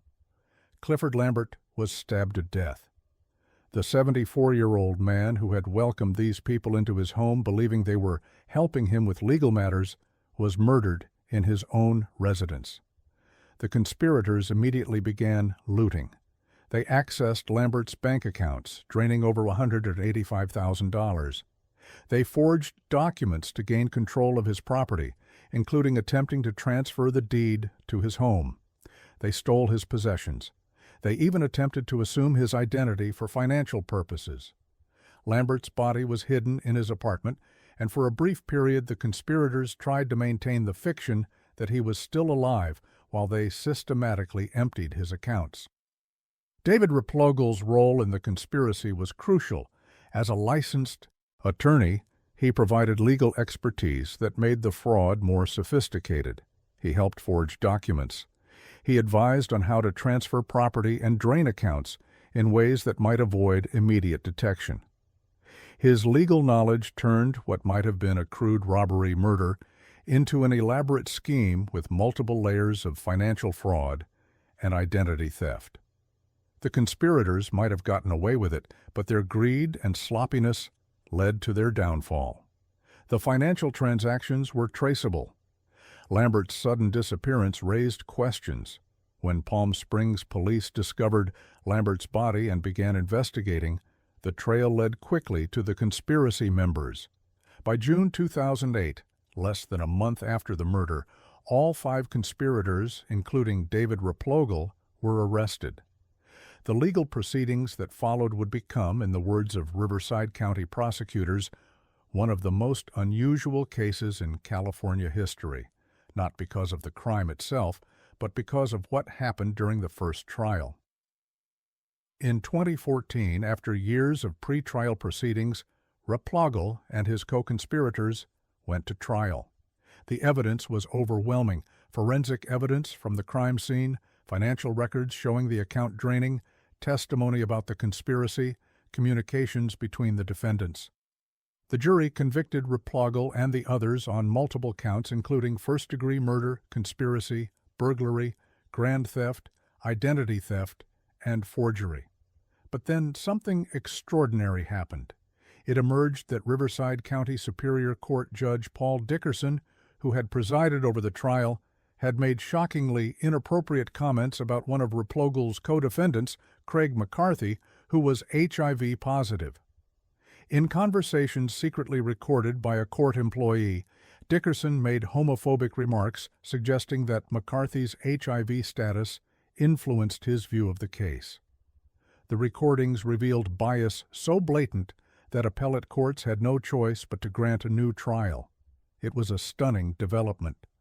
After 6 years of legal proceedings and a conviction on 8 felonies, including murder, Replogle and his co-conspirators were given a second chance because of judicial misconduct. Judge Dickerson was removed from the case and later faced disciplinary proceedings. The convictions were overturned. A new trial was ordered. For Clifford Lambert's family and friends, it was devastating. They had sat through one trial, relived the horror of his murder, seen justice served, only to have it all undone by a judge's bigotry. They would have to do it all over again. The retrial didn't occur until August 2022, 14 years after Lambert's murder, 8 years after the first trial. The evidence hadn't changed. The facts were the same. The prosecution presented the same compelling case. Replogle had been part of a conspiracy to murder an elderly man and steal his assets. He had used his legal knowledge to facilitate fraud and identity theft. He had been an active participant in a murder-for-profit scheme. The jury took just a few hours to reconvict David Replogle on all 8 felony counts. The evidence was overwhelming. Replogle's defense, that he'd been merely on the periphery of the conspiracy, unaware of the murder plan, was contradicted by communications, financial records, and testimony showing he'd been deeply involved in the planning and execution of the fraud. Sentencing came in July 2025, 17 years after Clifford Lambert's murder. David Replogle, now 76 years old, stood before the court as the judge imposed the mandatory sentence for first-degree murder, life in prison without the possibility of parole. Replogle, who had once held a license to practice law, who had taken an oath to uphold justice, would spend whatever years remained to him in a California state prison. His co-conspirators received similar sentences. Kaushal Nirula, the ringleader, was sentenced to life without parole. Miguel Bustamante received life without parole. Craig McCarthy, despite his HIV status and health issues, received life without parole. The 5th conspirator, Daniel Garcia, also received life without parole. All 5 members of the conspiracy that murdered Clifford Lambert would die in prison. The 16-year odyssey from crime to final conviction consumed extraordinary resources, multiple trials, appellate proceedings, investigations into judicial misconduct, pretrial motions. The Riverside County Prosecutor's Office estimated the case cost millions of dollars and thousands of hours of work. For a county prosecutor's office with limited resources, it was an enormous commitment, but prosecutors felt they had no choice. This was a particularly heinous crime, Deputy District Attorney Michelle Paradise said at sentencing. An elderly man was murdered in his own home by people he trusted, people who presented themselves as professionals there to help him. The fact that one of the conspirators was actually a licensed attorney makes the betrayal even more egregious. David Replogle's participation in the conspiracy raises profound questions about professional ethics and moral boundaries. He wasn't a young attorney desperate for money. He was nearly 60 years old, established in his career. Yet he chose to join a conspiracy that resulted in murder. He used his legal training not to help clients, but to facilitate theft and fraud. He exploited the trust that society places in attorneys. What makes Replogle's case particularly disturbing is how his professional credentials were weaponized. The conspiracy used the pretense of legal representation, the idea that attorneys bring good news, help with inheritances, assist with legal matters, to gain Clifford Lambert's trust. Lambert likely felt safe allowing these people into his home because they presented themselves as legal professionals. The role of attorney wasn't just Replogle's profession, It was a tool of the con. Unlike many of the attorneys in this series, Replogle didn't steal from his own clients. He didn't embezzle trust accounts or defraud people who had hired him for representation. His crime was in some ways worse. He joined a criminal conspiracy as a full partner, contributing his legal expertise to help murder and rob a stranger who had done nothing to him. It was crime for profit, pure and simple, with an elderly victim selected precisely because of his vulnerability. The psychology of how a licensed attorney ends up in a murder conspiracy remains murky. Court records don't reveal a clear motive for Replogle's involvement. He apparently wasn't close friends with the other conspirators before the crime. The financial gain, a share of $185,000 split 5 ways, would have been modest, perhaps $30,000, $40,000 for Replogle. For that amount, he risked and ultimately lost everything. One theory is that Replogle had been involved in previous grifting schemes with Nirula and the others, and this was simply an escalation. Nirula had a history of cons in the Bay Area, and it's possible Replogle had provided legal services for questionable activities before, gradually becoming more deeply enmeshed in criminal activity. The murder conspiracy may have been a point of no return in a gradually escalating pattern of misconduct. Another possibility is that Replogle simply underestimated the risks. He may have believed that his legal knowledge would allow the conspiracy to avoid detection, that the murder could be made to look natural, or that the financial fraud would be untraceable. The arrogance of intelligence, the belief that being smart means being untouchable, has destroyed many professionals. Perhaps Replogle thought he was too clever to be caught. Whatever his reasoning, Replogle was wrong. The conspiracy was caught almost immediately. The murder was obvious, the financial fraud traceable. By June 2008, barely a month after Lambert's death, all 5 conspirators were in custody. If Replogle thought his legal training would protect him, he was catastrophically mistaken. For Clifford Lambert's family, the 16-year journey to final justice was exhausting and painful. They attended trial after trial, hearing the details of how their loved one was betrayed and murdered. They dealt with the frustration of seeing convictions overturned due to judicial misconduct. They watched as the defendants aged. Replogle went from 59 to 76 during the legal proceedings, while Lambert remained forever 74, frozen at the moment of his murder. At the final sentencing in 2025, Lambert's niece addressed the court. He was a gentleman who loved art and welcomed people into his home, she said through tears. These people exploited his kindness. They pretended to be professionals he could trust, and they murdered him for money. The fact that one of them was actually an attorney makes it even worse. My uncle trusted them because he thought attorneys were trustworthy. That trust killed him. David Replogle is currently serving his life sentence at a California state prison. At 76, with health issues common to elderly inmates, he will almost certainly die in custody. He has indicated through his attorneys that he intends to appeal his conviction, though legal experts consider his chances of success minimal, given the strength of the evidence and the fact that this was already a retrial after judicial misconduct. His law license was automatically revoked upon his felony convictions. The State Bar of California officially disbarred him, though the action was largely symbolic. A man serving life without parole for murder has no use for a law license. Still, the formal disbarment was important, a statement that David Replogle was no longer fit to be called an attorney, that he had betrayed every principle the profession supposedly stands for. The case received limited national attention, overshadowed by other attorney scandals and by the bizarre circumstances of the judicial misconduct that led to the retrial. But within California's legal community, the Replogle case is discussed in ethics courses as perhaps the most extreme example of an attorney's fall from licensed professional to convicted murderer. Legal ethicists point to the case as evidence of why professional credentials alone are insufficient to ensure ethical behavior. David Replogle passed the bar exam. He was licensed to practice law.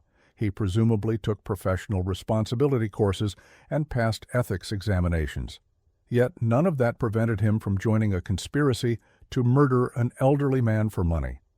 The case also highlights the special danger when professionals turn criminal.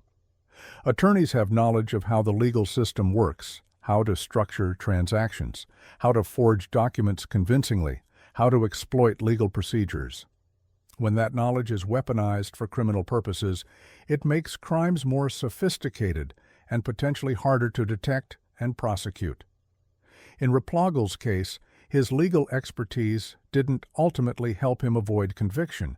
The evidence was too strong, but it did make the conspiracy more elaborate and the fraud more sophisticated than it would have been without an attorney involved.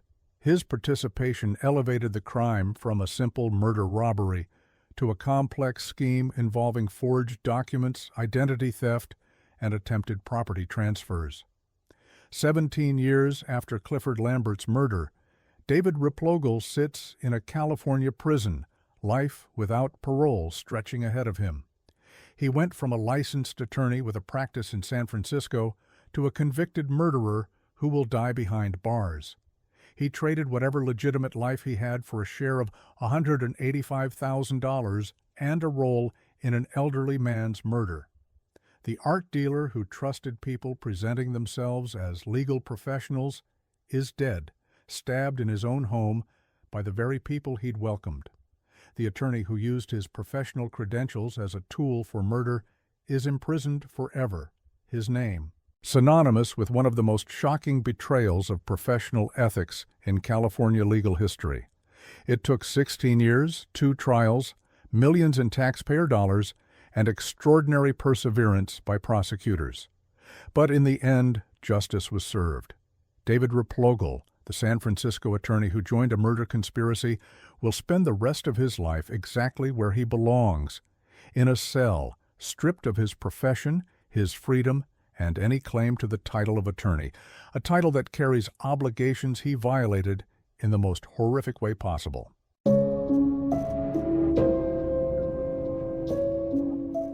The Deputy Attorney General and prominent lawyer murdered his mistress, dumped her body in the ocean, and was convicted without a body or weapon. In Delaware, the Capano name meant something. It meant power, influence, connections that reached into every corner of the state's small but tightly connected political and legal establishment. Thomas Capano embodied that legacy perfectly. Georgetown Law graduate, former Deputy Attorney General, partner at a prestigious Wilmington law firm, legal counsel to Governor Michael Castle, a man who moved seamlessly between Delaware's political elite and its legal establishment, someone prosecutors and judges knew by first name, someone whose phone calls were returned immediately. He was also a husband and father of 4 daughters, and he was obsessed with a young woman named Anne Marie Fahey, who wanted nothing more than to escape him. Anne Marie Fahey was 30 years old in 1996, working as scheduling secretary to Delaware Governor Thomas Carper. She was striking, warm, well-liked by everyone who worked with her. She came from a working-class background. Her mother had died when Anne Marie was 9, and her father had struggled with alcoholism, leaving the children to largely raise themselves. She'd worked her way up from secretarial positions to a role at the governor's office, and she was proud of what she'd accomplished. In 1993, when she was 27 and Capano was 44, they began an affair. Capano was married with 4 children. He was 17 years older than Fahey, sophisticated, powerful, charming.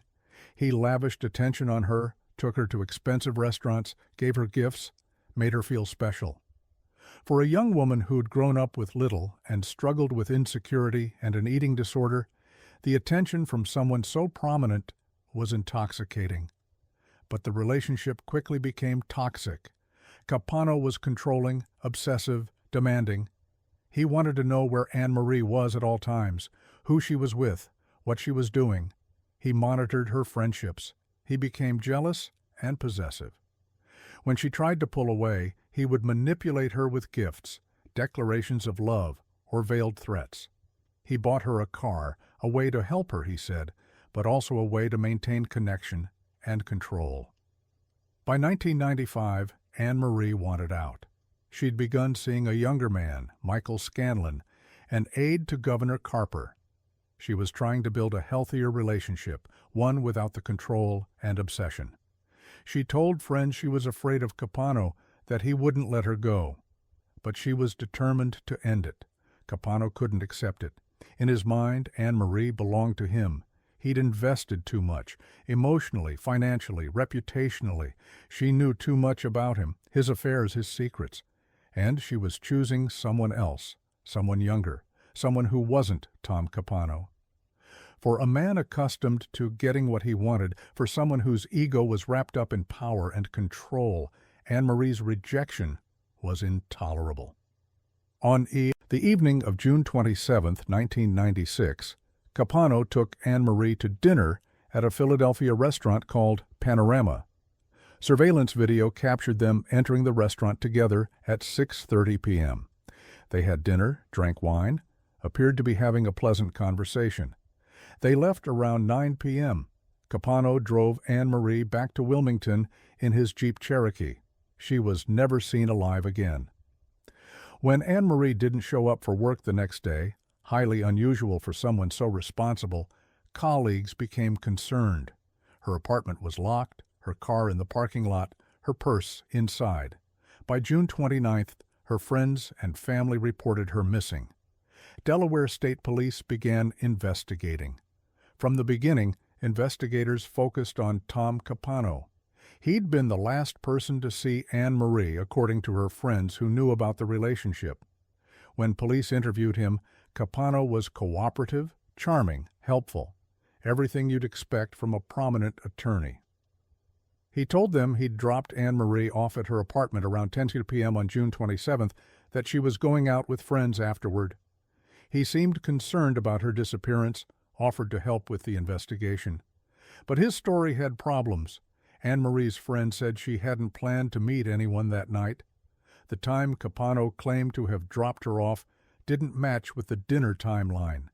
And as investigators dug deeper, they discovered Capano had recently purchased a cooler, a large igloo cooler, and had borrowed his brother's boat just days after Anne Marie's disappearance.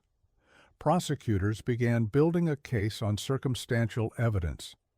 Capano had bought carpeting and had a sofa removed from a house he'd been renting, a property that wasn't his primary residence. When investigators examined the house, they found the carpets had been recently replaced and the sofa was missing. They theorized that Anne Marie had been killed there, that her blood had soaked into the furniture, and that Capano had disposed of the evidence. The breakthrough came from within the Capano family itself. Tom's younger brother, Gerard Capano, a Wilmington business owner, came forward with a devastating story. On June 28, 1996, the day after Anne Marie disappeared, Tom had asked to borrow Gerard's boat, a 24-foot fishing vessel named Summer Wind. Gerard, suspicious of the unusual request, agreed, but later grew increasingly troubled by what he suspected. According to Gerard's testimony, Tom confessed to him he'd shot Anne Marie at the house, panicked, and needed help disposing of the body. Together, Gerard said, the brothers sailed 62 miles out into the Atlantic Ocean in the early morning hours of June 29th. They'd placed Anne Marie's body in the large cooler Tom had purchased, weighted it with a ship's anchor and chains, and pushed it overboard into 200 feet of water. Gerard's decision to testify against his brother was extraordinary. Family loyalty in the tight-knit Capano clan was ironclad. But Gerard claimed guilt had consumed him, that he couldn't live with helping cover up a murder. His testimony would prove to be the prosecution's most powerful evidence, though it came at enormous personal cost to the family. The trial began in October 1998, 27 months after Anne Marie's disappearance. Prosecutor Colum Connolly faced an unprecedented challenge, proving murder without a body and without a murder weapon. The gun Capano allegedly used was never found. Anne Marie's remains were never recovered from the Atlantic. The prosecution's case rested on circumstantial evidence: the replaced carpet, the missing sofa, the cooler purchase, the boat trip, Gerard's testimony, and forensic evidence suggesting blood had been present in the rented house despite cleanup efforts. The defense argued that without a body or weapon, there was no proof Anne Marie was even dead, much less that Tom Capano had killed her.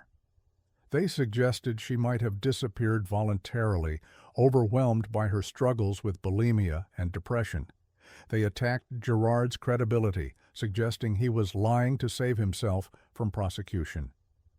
But prosecutors methodically built their case. They showed Capano's obsessive behavior toward Anne Marie, gifts he'd given her, including the car he'd bought her, credit cards in his name that he'd given her to use.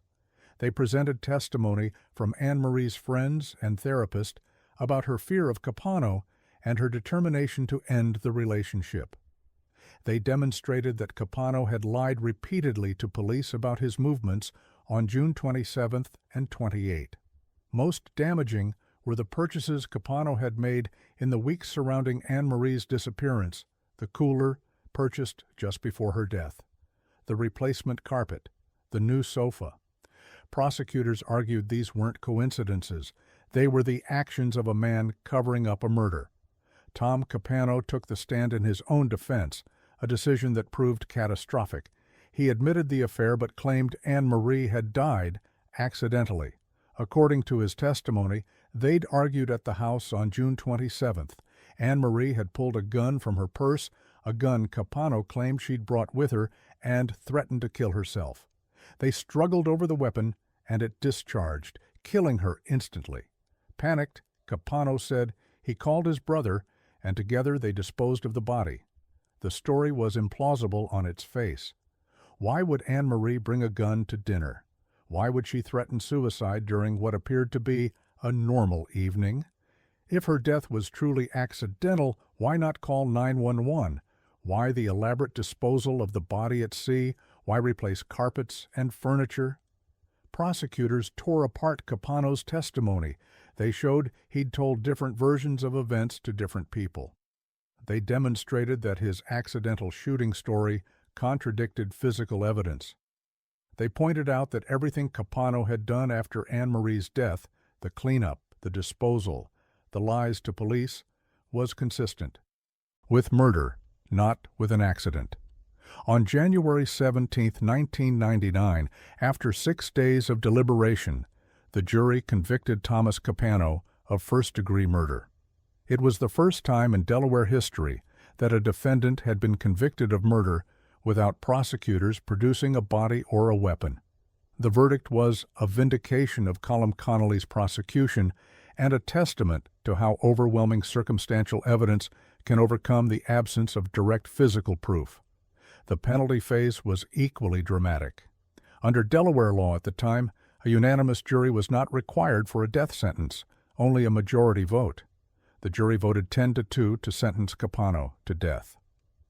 In March 1999, Judge William Swain Lee formally sentenced Thomas Capano to die by lethal injection. Capano immediately appealed, and his case wound through the courts for years. In 2006, the Delaware Supreme Court overturned his death sentence, ruling that the state's non-unanimous death penalty statute violated the Sixth Amendment. Capano was resentenced to life in prison without the possibility of parole. He was disbarred naturally. Convicted murderers cannot practice law.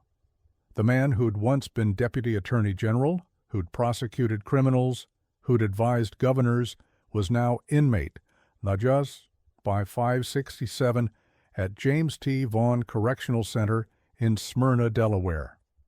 Capano spent his remaining years maintaining his innocence, giving occasional jailhouse interviews in which he claimed to be the victim of a rush to judgment. He wrote letters blaming Gerard, suggesting his brother had actually killed Anne Marie, and framed him. Few believed these claims. The evidence of his guilt was simply too strong, and his behavior after Anne Marie's death, the lies, the cleanup, the disposal, was inconsistent with innocence. On September 19, 2011, guards found Thomas Capano unresponsive in his prison cell. He was pronounced dead at age 61.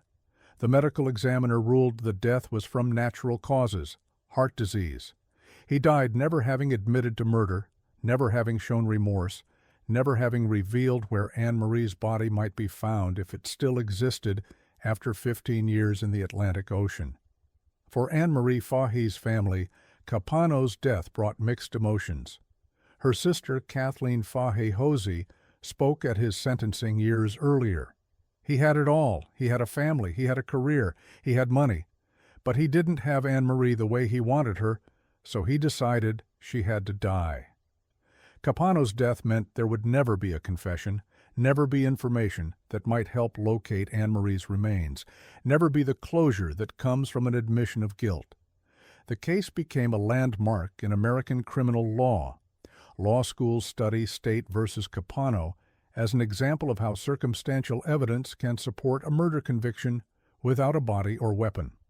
Prosecutors, in other no-body cases, cite the Capano conviction as precedent that such cases can be won if the circumstantial evidence is strong enough. The case also exposed the dark underbelly of Delaware's tight political and legal elite. Tom Capano's connections, his family name, his legal expertise, none of it protected him from prosecution, but all of it made the case sensational.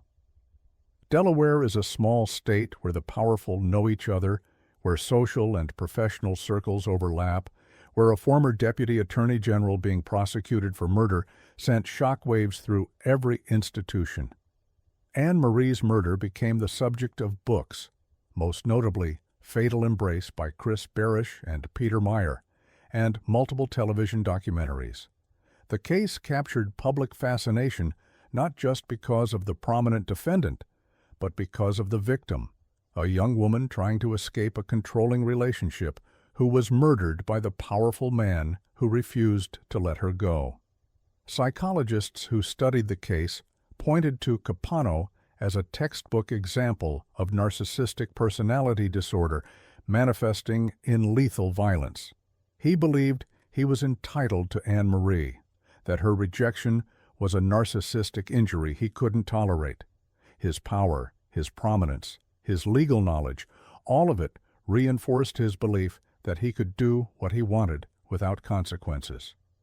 When Anne Marie tried to leave, he couldn't accept that someone he viewed as beneath him socially and professionally was rejecting him. The murder itself, if Gerard's testimony is to be believed, and the jury found it credible, was shockingly cold-blooded.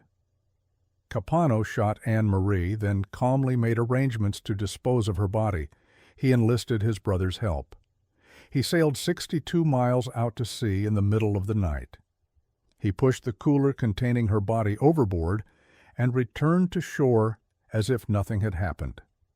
Then he went about his life, lying to police, expressing false concern about Anne Marie's disappearance, all while knowing exactly where she was.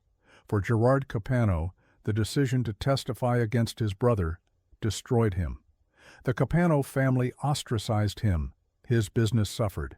He lived with guilt for having helped dispose of Anne Marie's body, even if he claimed he'd been manipulated by Tom. In 2003, Gerard pleaded guilty to evidence tampering and received a probationary sentence. He spent the rest of his life in relative obscurity, his relationship with his family fractured beyond repair, the price of telling the truth about his brother's crime. Tom Capano's daughters, 4 young women who lost their father to prison, who had to reconcile loving their father with knowing he was a murderer, faced their own impossible burden. They visited him in prison, maintained some relationship with him, but lived under the shadow of their father's crime. When he died in 2011, they mourned privately, away from media attention that had followed the family for 15 years. Anne Marie Fahey's body has never been recovered. Somewhere in the Atlantic Ocean, in 200 feet of water, approximately 62 miles offshore from Delaware, her remains likely still rest in the cooler, where Tom and Gerard Capano put her. The ocean kept its secret, just as Tom Capano intended. But it didn't save him from conviction, from spending the final 12 years of his life in prison, or from being remembered not as a prominent attorney, but as the man who murdered a young woman because she tried to leave him. The Capano case stands as a chilling reminder that power and legal knowledge are not synonymous with morality. Tom Capano understood the law intimately. He'd prosecuted criminals, he knew what evidence was needed for conviction, he knew how to cover his tracks. Yet he was still caught, still convicted, still spent the rest of his life behind bars. In the end, the Deputy Attorney General, who once represented justice, became the face of its ultimate betrayal. The prominent lawyer who advised governors died in a prison cell. And Anne Marie Fahey, the young woman who just wanted to live her life free from his obsession, became a symbol of every victim of intimate partner violence. Women killed not by strangers, but by men who claimed to love them, who couldn't accept rejection, who believed that if they couldn't have them, no one would. Thomas Capano took many secrets to his grave, but the one thing he couldn't hide, despite his legal expertise and prominent connections, was his guilt. The jury saw through his lies. The evidence, even without a body or weapon, told the story. And justice, delayed but not denied, was finally served.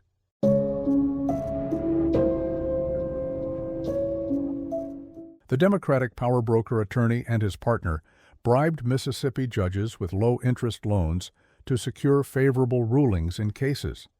In Mississippi legal and political circles, Paul Miner was a force of nature. By the late 1990s, he'd built one of the most successful personal injury practices in the state, winning multi-million-dollar verdicts and settlements for injured clients. But Miner's influence extended far beyond the courtroom. He was a Democratic Party power broker, a major donor who raised millions for candidates, someone with direct lines to governors and senators. When Paul Miner made a phone call, people listened. He also had unusually close relationships with several Mississippi judges, relationships that would eventually send him to federal prison. The case against Paul Miner, his law partner Wes Teal, and two Mississippi judges, Walter Teal, Wes's brother, and John Whitfield, centered on a practice that prosecutors claimed crossed the line from aggressive advocacy into outright bribery, providing judges with substantial financial assistance in the form of loans and loan guarantees, then benefiting from favorable rulings in cases those judges presided over. The financial arrangements were complex, but the quid pro quo was allegedly straightforward. In the late 1990s, Circuit Court Judge Walter Teal was facing serious financial difficulties. He had substantial debts and was in danger of losing his home. Paul Miner stepped in, loaning Teal hundreds of thousands of dollars at below-market interest rates. When Teal couldn't repay the loans, Miner forgave the debts. According to federal prosecutors, these weren't acts of friendship or generosity. They were bribes disguised as financial assistance. Judge John Whitfield received similar financial help from Miner. When Whitfield needed loans to cover his own debts and expenses, Miner arranged financing, guaranteed loans, and provided money that Whitfield could not have secured through normal banking channels given his financial situation. Again, prosecutors argued this was a corrupt exchange. Miner provided financial lifelines to judges, and those judges ruled favorably in cases where Miner's firm represented plaintiffs. The pattern became clear when federal investigators examined cases in both judges' courtrooms. In several high-stakes personal injury cases where Miner's firm represented plaintiffs against insurance companies and corporate defendants, Judges Teal and Whitfield made rulings that benefited Miner's clients. Sometimes these were evidentiary rulings that allowed certain testimony or excluded defense evidence. Sometimes they were jury instructions that favored the plaintiff's theory of the case. Sometimes they were denials of defense motions that would have been granted in other courtrooms. Were these rulings legitimate exercises of judicial discretion, or were they payback for the financial help Miner had provided? federal prosecutors operating out of the U.S. Attorney's Office for the Southern District of Mississippi during the George W. Bush administration believed they had evidence of the latter. The investigation into Minor and the judges was part of a broader federal crackdown on judicial corruption in Mississippi. The state had a reputation for plaintiff-friendly courts, particularly in personal injury cases, and some federal officials believed the system was rigged through corruption. The investigation was aggressive, involving wiretaps, financial records analysis, and pressure on witnesses to cooperate. In 2003, federal authorities arrested Paul Minor, Wes Teal, and the two judges. The charges included honest services fraud, racketeering, and conspiracy, serious federal felonies that carried lengthy prison sentences. The indictment alleged that Minor and Wes Teal had operated a corrupt scheme. They would identify financially vulnerable judges, provide them with money they desperately needed, then cash in by winning favorable rulings worth millions of dollars in legal fees. The case immediately became intensely political. Minor and his supporters claimed the prosecution was politically motivated, payback by a Republican administration against one of Mississippi's most prominent Democratic donors. They pointed out that Minor had raised substantial money for Democratic candidates, including Senate Minority Leader Tom Daschle. They noted that the prosecutions were being pushed by U.S. attorneys appointed by President Bush. They argued that the loans to judges, while perhaps ethically questionable, were not criminal bribes, that there was no explicit quid pro quo agreement. The first trial in 2005 ended in a mistrial when the jury couldn't reach a verdict, but prosecutors tried again. In 2007, after a second trial, the jury convicted Paul Minor on multiple counts of honest services fraud and racketeering. Wes Teal was also convicted. Judges Walter Teal and John Whitfield were convicted of accepting bribes. The sentences were severe. Paul Minor received 11 years in federal prison. Wes Teal received 5 years. The judges received even longer sentences. Judge Whitfield got 9 years. Judge Teal got 8 years. All were automatically stripped of their law licenses or judicial positions. The convictions reignited the political controversy. Minor's supporters argued that the government had criminalized what were essentially business loans between attorneys and judges, that there was no proof of explicit quid pro quo agreements, and that the prosecution was selective targeting of Democrats. A report by the Justice Department's Inspector General later examined whether the Bush administration had inappropriately targeted Democrats for prosecution in several states, including Mississippi, though the report's findings were inconclusive on whether improper political considerations influenced the Minor case. But the evidence at trial told a damaging story. Prosecutors presented financial records showing Minor had loaned or guaranteed hundreds of thousands of dollars to judges who were presiding over his cases. They showed that these loans were made at below-market rates, that repayment terms were extraordinarily lenient, and that in some cases, debts were simply forgiven. They demonstrated that the judges then made rulings favorable to Minor's firm in cases worth millions in potential legal fees. The defense argued that the loans were legitimate personal transactions, that Minor was simply helping friends who happened to be judges, and that the rulings were proper exercises of judicial discretion. But prosecutors countered with a simple question. If these were innocent loans between friends, why did Minor consistently loan money to judges who were actively handling his cases? Why not wait until cases were concluded? Why structure loans in ways that violated judicial ethics rules about accepting gifts? The most damaging evidence came from the pattern itself. It wasn't one loan to one judge in one case. It was multiple loans to multiple judges over multiple years, with a consistent pattern of favorable rulings following financial assistance. The cumulative effect was powerful. Either this was an extraordinary coincidence, or it was a corrupt system where money bought judicial favor. Judge Walter Teal's case was particularly troubling. Financial records showed he'd been in dire straits when Miner began helping him. He was facing foreclosure, creditors were pursuing him, and his judicial salary wasn't enough to cover his debts. Miner's financial assistance literally saved Thiel's home and financial stability. And then Thiel presided over cases where Miner's firm stood to win millions in fees, making rulings that consistently favored Miner's side. The ethical violations were clear, even if the criminal conduct was disputed. Mississippi's judicial ethics rules explicitly prohibit judges from accepting loans or gifts from attorneys who appear before them for exactly this reason. It creates the appearance of impropriety and undermines public confidence in the judiciary. Even if there was no explicit agreement that loans would be repaid with favorable rulings, the appearance of corruption was damaging to the legal system. Paul Miner entered federal prison in 2008, still maintaining his innocence. From prison, he continued to give interviews claiming he'd been railroaded by a politically motivated prosecution. His supporters, including some prominent Democratic politicians and legal ethics experts, called for his conviction to be overturned or for him to receive a presidential pardon. In 2014, after serving approximately 6 years of his 11-year sentence, Miner was released from federal prison.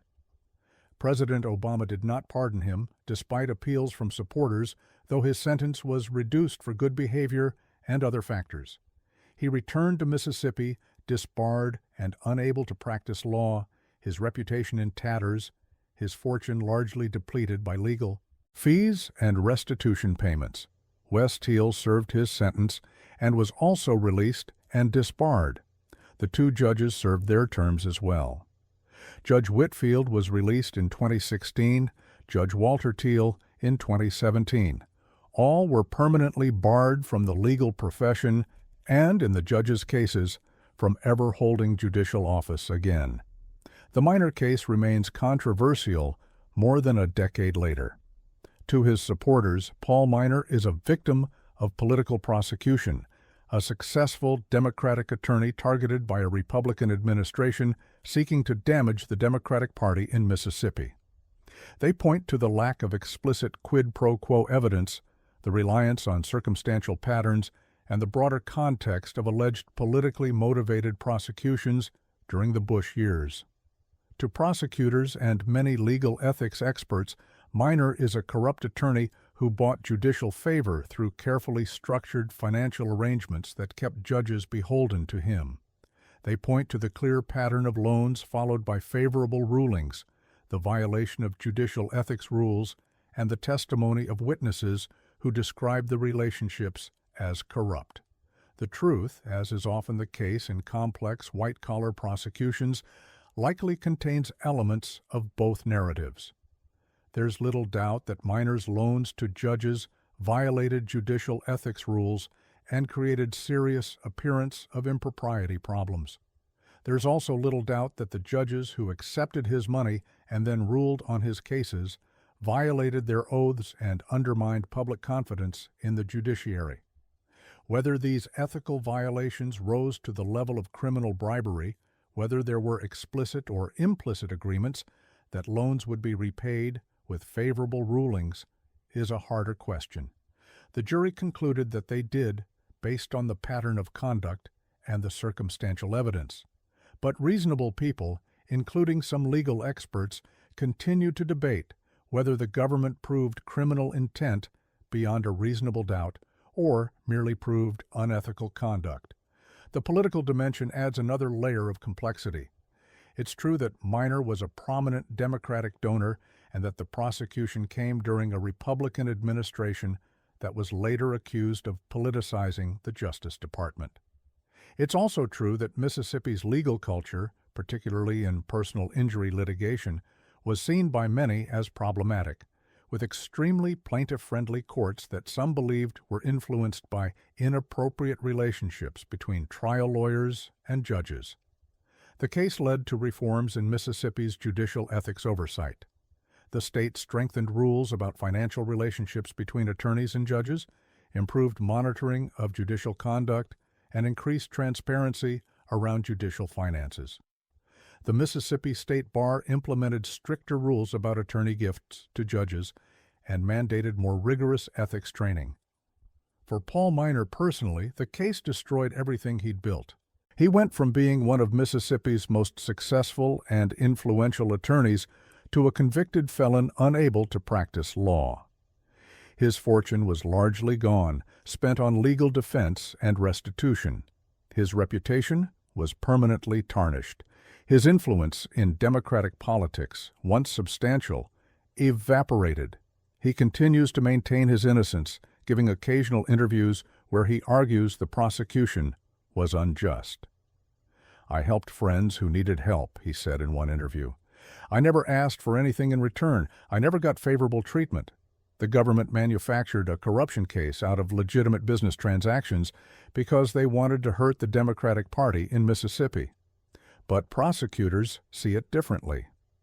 Paul Miner corrupted the judicial system for profit, one former prosecutor said.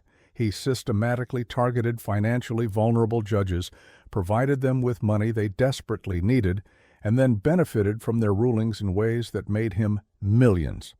That's not friendship. That's bribery dressed up in sophisticated financial arrangements.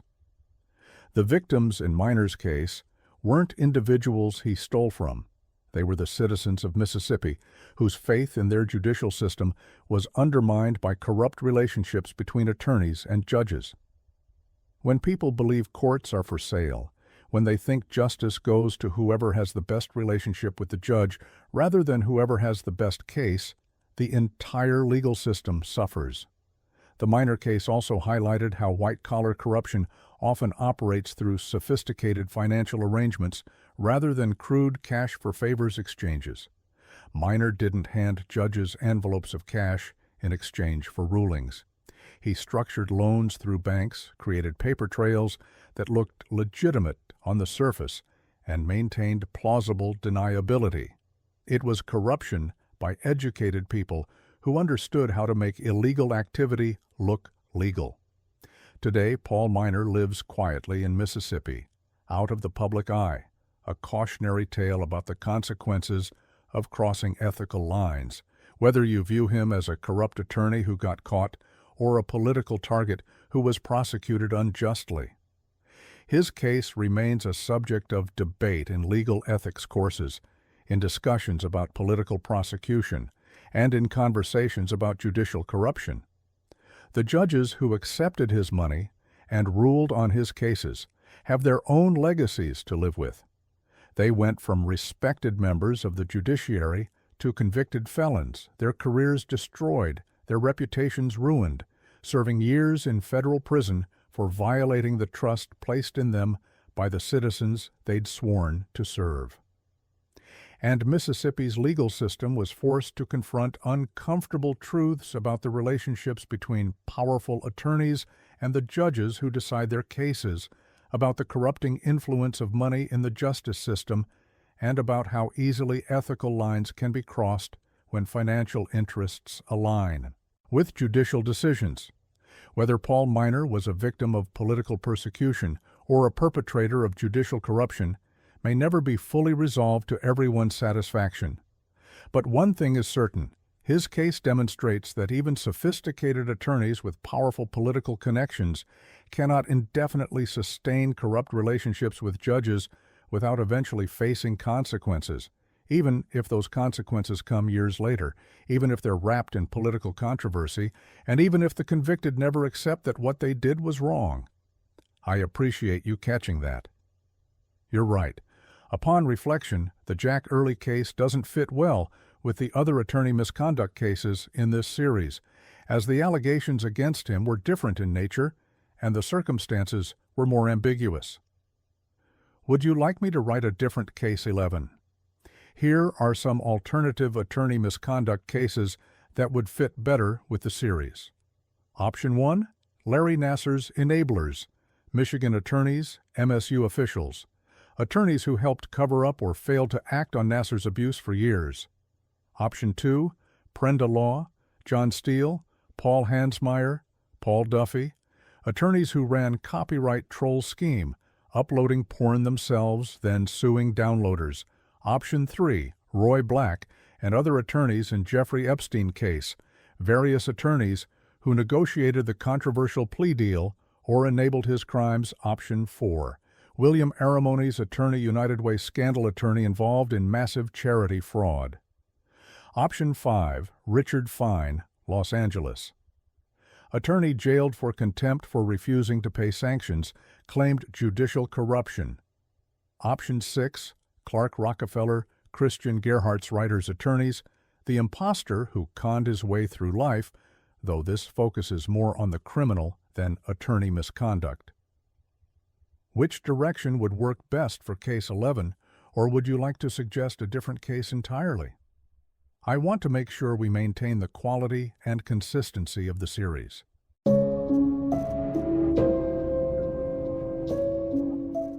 The prominent Virginia attorney staged his own death and fled to Germany with $800,000 stolen from clients before being captured. On the morning of March 18, 2002, a canoe was found floating empty in the Rappahannock River near Fredericksburg, Virginia. Inside the canoe, authorities discovered a suicide note written by C. Paul Jones III, a well-known 52-year-old attorney from the area. The note was despondent, apologetic, suggesting Jones had taken his own life by drowning. His car was parked nearby. His wallet and keys were in the canoe. Everything pointed to a tragic suicide. Search and rescue teams scoured the river for days, looking for Jones's body. His family grieved. His clients and colleagues expressed shock and sorrow. The legal community mourned the apparent loss of a respected attorney who had practiced law in Virginia for nearly 3 decades. There was just one problem. C. Paul Jones III wasn't dead. He was very much alive, sitting on a plane to Germany with approximately $800,000 stolen from his clients' trust accounts, having just pulled off what he believed was the perfect escape. Paul Jones had built a successful solo practice in Fredericksburg, handling real estate transactions, estate planning, and general civil matters. He wasn't a flashy trial lawyer or a legal celebrity, but he was respected, trusted, and had a steady stream of clients who relied on him for important legal work. When clients paid him retainers or when he received settlement funds on their behalf, that money went into his trust account. Money that was supposed to be held sacred, touched only to pay the client or legitimate expenses on the client's behalf. But by 2001, Jones was in financial trouble.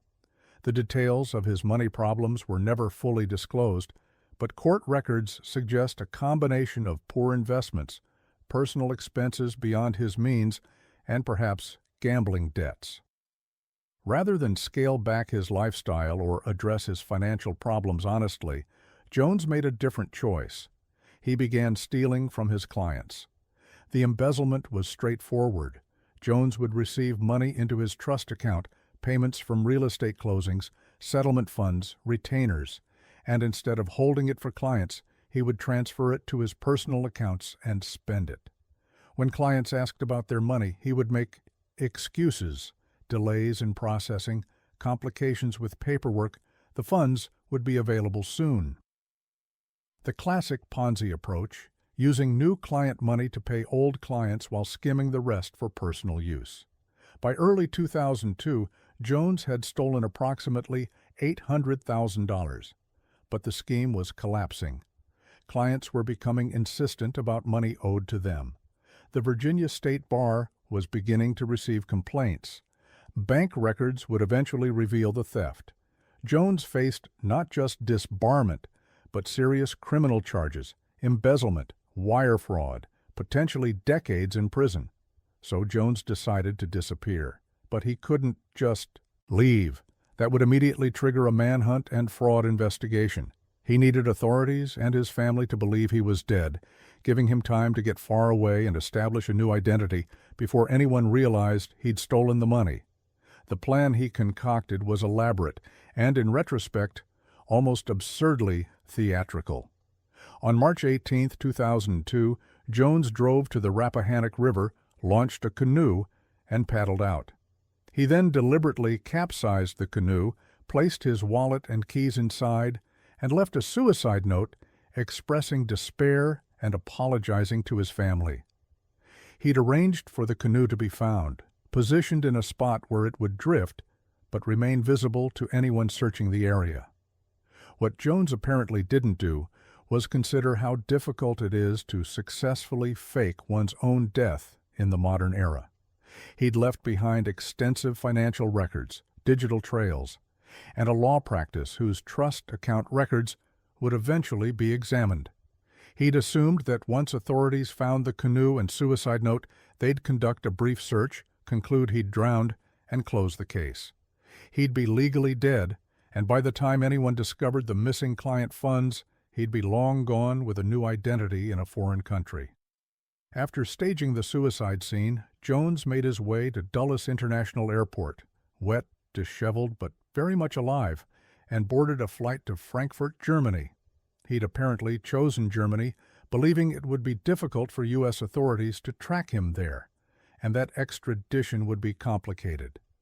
He had cash from the embezzled funds, and he planned to live quietly under an assumed name until the heat died down. Back in Virginia, the charade initially worked. The empty canoe and suicide note prompted a search and rescue operation. Jones's family was notified and began making funeral arrangements despite the absence of a body. Local news covered the apparent suicide of a prominent attorney.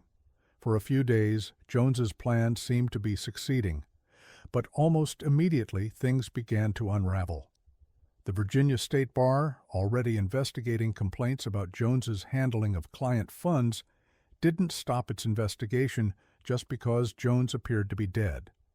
When bar investigators examined Jones's trust account records, they discovered massive discrepancies, approximately $800,000 missing, transferred to Jones's personal accounts or withdrawn as cash in the months before his disappearance. The discovery transformed the case from a tragic suicide to a criminal investigation. FBI agents joined Virginia authorities in examining the evidence. The suicide scene was reevaluated with new skepticism. No body had been found, unusual for a drowning in that section of river where bodies typically surfaced within days. Jones's car had been left in a position suggesting careful planning rather than impulsive desperation. The suicide note, while emotional, had elements that seemed staged. Most damning were the financial records. In the weeks before his suicide, Jones had made large cash withdrawals, closed certain accounts, and taken other actions consistent with someone planning to flee rather than someone planning to die. Investigators also discovered that Jones had obtained a false passport or identification documents, the exact details were never fully disclosed, that would allow him to travel and live under an assumed identity. Within weeks of the supposed suicide, federal authorities had concluded that C. Paul Jones III had faked his death and fled the country with stolen client funds. An arrest warrant was issued, and Jones was added to lists of fugitives wanted by U.S. law enforcement. Interpol was notified. The U.S. Marshals Service began working with German authorities to locate Jones. For nearly 2 years, Jones managed to evade capture. He was living somewhere in Germany. Reports suggested he'd settled in a small city, possibly working under an assumed name, trying to blend into the expatriate community. He was apparently careful about not drawing attention to himself, avoiding situations that would require showing identification to German authorities, and rationing the money he'd stolen to avoid suspicion.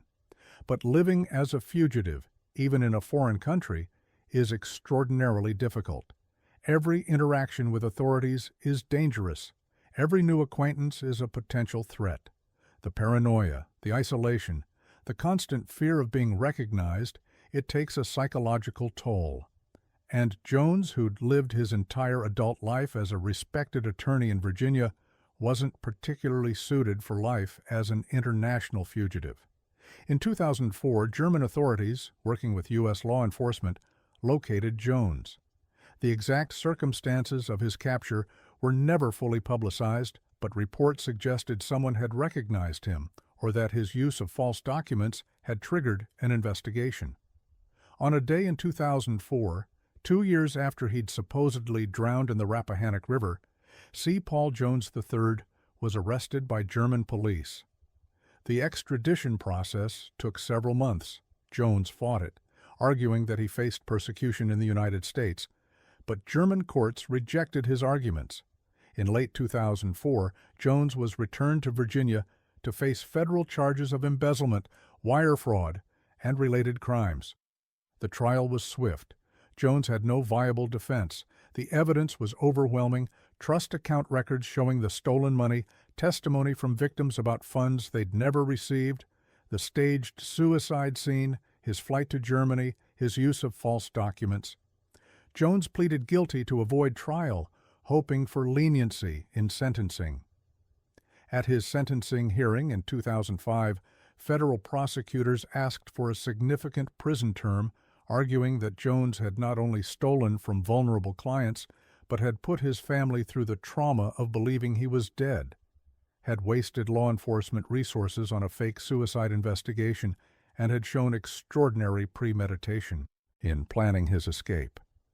Jones's attorneys argued for leniency, claiming he'd suffered from depression and had made terrible decisions in a moment of crisis. U.S. District Judge James Kacharis was unimpressed with the defense. "This was not a momentary lapse in judgment," the judge said at sentencing. "This was an elaborate scheme, carefully planned and executed, that betrayed your clients, deceived your family, and made a mockery of the legal profession. You stole money from people who trusted you, faked your own death, and fled the country. These are the actions of someone who knew exactly what he was doing." Jones was sentenced to 10 years in federal prison. He was also ordered to pay restitution of approximately $800,000 to his victims, though prosecutors acknowledged that full restitution was unlikely given that most of the money had been spent during his time as a fugitive. The Virginia State Bar formally disbarred him, though the action was largely symbolic. Jones would never practice law again, regardless of his bar status. The victims of Jones's theft faced not only financial losses, but the psychological trauma of having been betrayed by someone they trusted. One elderly couple who'd hired Jones to handle their estate planning testified that they'd lost their entire life savings, approximately $120,000 that Jones was supposed to be holding in trust for a real estate transaction. They'd believed their attorney had committed suicide, only to learn months later that he'd stolen their money and fled to Germany. "We felt violated twice," the wife testified at sentencing. "Once when he stole our money, and again when we learned he'd been alive all along, living on our savings in Germany while we thought he was dead. He didn't just steal money, he stole our faith in people, in attorneys, in the legal system." Jones served approximately 7 years of his sentence before being released on parole in the early 2010s. He returned to Virginia, disbarred, branded as a convicted felon, and burdened with restitution obligations he'll likely never fully satisfy. He lives in obscurity, unable to practice law, his reputation destroyed, his elaborate escape plan having accomplished nothing except adding federal felonies and prison time to what would have been serious enough consequences for the embezzlement alone. The case became a cautionary tale for several reasons. First, it demonstrated how trust account theft, while serious, can be compounded into far worse charges through attempts to evade accountability. If Jones had simply confessed to the embezzlement when it was discovered, he likely would have faced 3 to 5 years in prison. By faking his death and fleeing, he added federal flight charges, document fraud, and other crimes that increased his sentence significantly. Second, it highlighted how difficult it is to successfully fake one's death in the modern era. Jones apparently believed that planting a canoe and suicide note would be enough to fool authorities. He didn't account for the fact that missing bodies are suspicious, that financial records leave digital trails, that modern forensics and investigation techniques make it extremely difficult to simply disappear. His plan, which might have worked in a 1950s noir film, was doomed from the start in the 21st century. Third, it exposed gaps in trust account oversight. Jones had been stealing from clients for months, possibly over a year, before complaints reached the state bar. The money was flowing in and out of his trust account with apparently minimal oversight. The Virginia State Bar subsequently strengthened its trust account auditing procedures, implementing more regular reviews, and requiring more detailed reporting, though critics argue these reforms still don't go far enough. The case also revealed the psychological profile of an attorney who commits fraud. Jones wasn't a sociopath or a career criminal. By all accounts, he'd been a competent, even well-liked attorney for decades. But financial pressures, whatever their source, led him to make the initial decision to borrow from his trust account, probably telling himself he'd pay it back. When that proved impossible, rather than confess and face consequences, he doubled down, stealing more to cover the initial theft. And when that spiral became unsustainable, he made the catastrophically bad decision to fake his death and flee. The progression from respected attorney to embezzler to fake suicide fugitive happened over the course of perhaps 18 months. It's a stunning example of how quickly a professional life can unravel when ethics are abandoned, and each bad decision necessitates an even worse one to cover it up. See, Paul Jones III's story has elements of dark comedy, the absurdity of the canoe suicide scene, the image of a Virginia lawyer trying to blend into German society under a fake name, the sheer implausibility of the plan. But the human cost was real. Clients lost their life savings. Jones's family suffered the trauma of believing he was dead. Law enforcement resources were wasted, and Jones himself traded whatever remained of his legal career and reputation for 2 years as a fugitive, followed by 7 years in federal prison. Today, Jones is a disbarred attorney living somewhere in Virginia, likely working a menial job if he's working at all, forever defined by his crimes rather than by the decades he spent practicing law before he started stealing.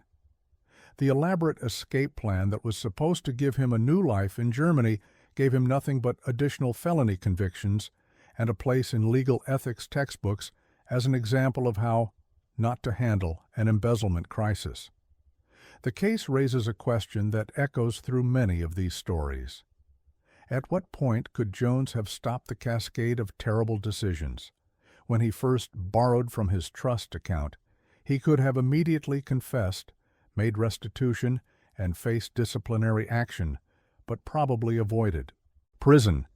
When clients started asking questions, he could have come clean, faced embezzlement charges, and received perhaps 3 to 5 years. Even after faking his suicide, if he'd turned himself in within days or weeks, prosecutors might have shown some leniency. Instead, Jones made the worst choice at every decision point, culminating in 2 years as a fugitive in Germany and a decade in federal prison. His case serves as a reminder that the cover-up is often worse than the crime, that desperate attempts to avoid accountability only multiply the consequences, and that no matter how elaborate your escape plan, drowning yourself in the Rappahannock River and fleeing to Germany with stolen client funds is not, in fact, a viable strategy for dealing with trust account embezzlement. See, Paul Jones III will be remembered not as the attorney who practiced law in Virginia for 3 decades, but as the attorney who faked his own death and fled to Germany with his client's money, a legacy that, like the empty canoe floating in the Rappahannock River, is hollow, disturbing, and ultimately futile.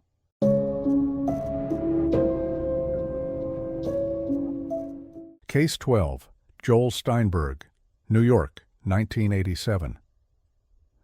The criminal defense attorney beat his illegally adopted daughter to death in their drug-filled Greenwich Village apartment.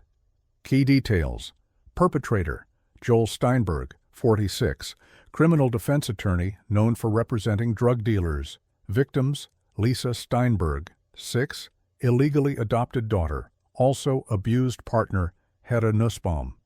Date of crime, November 1st to 1987. Location, Greenwich Village apartment, New York City. Method, circumstances, beat Lisa into coma. Delayed calling 911 for 12 hours while child lay dying. Continued using cocaine. Lisa died November 5th from brain injuries. Long-standing pattern of abuse. Warning signs, neighbors heard screaming and abuse. Lisa showed up to school with bruises. Both Steinberg and Nussbaum were cocaine addicts. Visible abuse of partner Hedda Nussbaum. Legal outcome, convicted. January 1989 of first-degree manslaughter, not murder, due to lack of intent. Sentenced to 813 to 25 years. Disbarred. Current status, released on parole 2004 after serving 16 years. Subsequent parole violations, now in his 80s, subject of multiple documentaries. Impact legacy, case riveted nation, led to reforms in child protective services, raised awareness of domestic violence, inspired re-examination of adoption laws. Narrative arc placement. Emotional peak, unique angle. The 12-hour delay while Lisa lay dying as Steinberg used cocaine showed stunning depravity. He prioritized drugs over his dying daughter. Tone approach, unflinching look at child abuse and addiction, emphasized the preventable tragedy and system failures.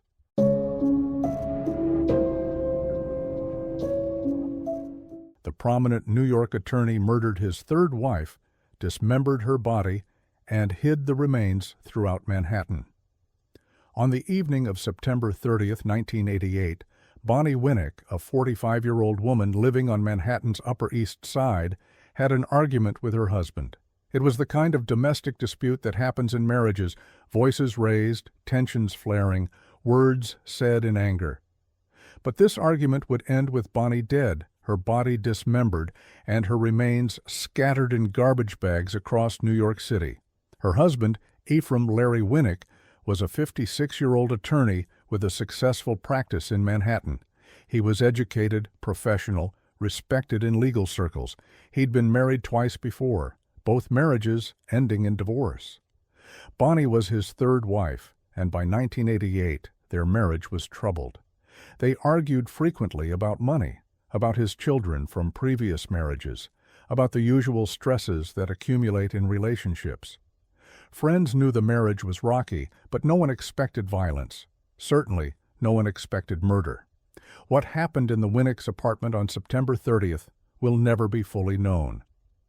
Larry Winnick's account, given eventually to police after his arrest, was that the argument escalated, that Bonnie threatened him, that in a moment of rage or fear he killed her. He claimed it wasn't premeditated, that he'd snapped in the heat of the moment. Prosecutors believed otherwise, but without witnesses, the exact circumstances of Bonnie's death remained known only to Larry. What is certain is what came next, and it revealed a mind capable of shocking, methodical calculation. After killing Bonnie, Larry Winnick faced a choice that most people, even in the panic following an unintended killing, would find unthinkable. He could call police, claim self-defense or accident, and face whatever legal consequences followed. Instead, Larry Winnick made a different decision. He would dispose of Bonnie's body in a way that would prevent it from ever being identified, report her missing, and hope no one would ever know what he'd done. Over the course of that night and into the next day, Larry Winnick dismembered his wife's body. He used a saw, possibly one he already owned for home repairs, or one he purchased specifically for this purpose. He worked methodically, cutting Bonnie's body into pieces small enough to fit into plastic garbage bags. The bathroom, almost certainly the location of this grisly work, became a scene of carnage that Winnick would then have to meticulously clean. The dismemberment of a human body is not something that happens spontaneously in a moment of passion.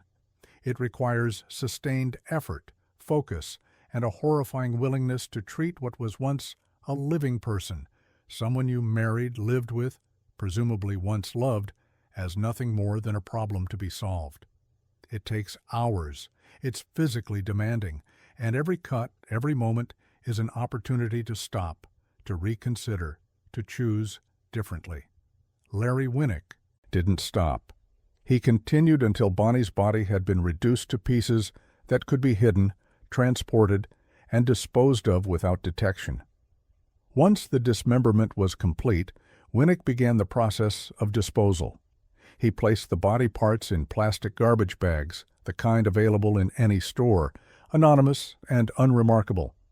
Then, over the following days, he systematically disposed of these bags throughout Manhattan. Some were left in dumpsters. Some were placed with regular trash on street corners. Some were hidden in areas where they'd likely be collected and destroyed in the city's massive waste management system. Manhattan generates thousands of tons of garbage every day. The sanitation system is designed for efficiency. Trash is collected, compacted, and transported to landfills or incinerators with remarkable speed. Winnick was counting on this system to erase the evidence of his crime. If Bonnie's remains were mixed with tons of other garbage and destroyed, there would be no body to find, no physical evidence to connect him to her disappearance. Having disposed of his wife's body, Winnick then played the role of concerned husband. He reported Bonnie missing to police, claiming she'd left the apartment after an argument and never returned. He suggested she might have gone to stay with friends or family, that she'd been upset and needed space. It was a plausible story. Spouses leave during arguments all the time, and most return when tempers cool. Police conducted a routine missing persons investigation. They interviewed Larry, who expressed appropriate concern. They checked with Bonnie's friends and family, none of whom had heard from her. They had no reason to suspect foul play. There was no evidence of violence in the apartment. Winnick had cleaned thoroughly. No body, no witnesses. Bonnie had simply vanished. For weeks, it appeared Winnick might get away with it. The garbage bags containing Bonnie's remains had been collected and presumably destroyed. No body parts had been discovered. Without a body or evidence of violence, there was no murder case, just a missing person who might have left voluntarily. But Larry Winnick made a critical mistake. He confessed. The person he confessed to was Bonnie's son from a previous marriage, Larry's stepson. The exact circumstances of this confession vary in different accounts, but the essential facts are clear. In the weeks following Bonnie's disappearance, Larry met with his stepson and, whether out of guilt, a need to unburden himself, or some other psychological compulsion, told him what he'd done. The confession was devastating. The stepson learned not only that his mother was dead, but that his stepfather had murdered her, dismembered her body, and disposed of her remains like garbage. The psychological trauma of this revelation was profound, and it forced the stepson into an impossible position. Did he go to police and ensure his stepfather's arrest? Did he protect his mother's killer? Could he live with staying silent? The stepson chose to report the confession to police. Detectives immediately focused their investigation on Larry Winnick with new intensity. When confronted with the stepson's account, Winnick initially denied everything, but as investigators pressured him, pointing out that his stepson had no reason to fabricate such a horrific story, Winnick's denials weakened. Eventually, Larry Winnick confessed to police. He admitted killing Bonnie during an argument. He admitted dismembering her body. He admitted disposing of the remains throughout Manhattan. He claimed the killing itself had been unintentional, a moment of rage or self-defense gone wrong, but he acknowledged that everything afterward had been calculated and deliberate.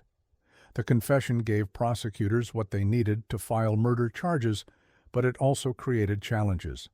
Without a body, without physical evidence, the apartment had been cleaned, the remains destroyed. Proving murder beyond a reasonable doubt would be difficult. The case would rest almost entirely on Winnick's confession, and defense attorneys can challenge confessions as coerced, false, or misunderstood.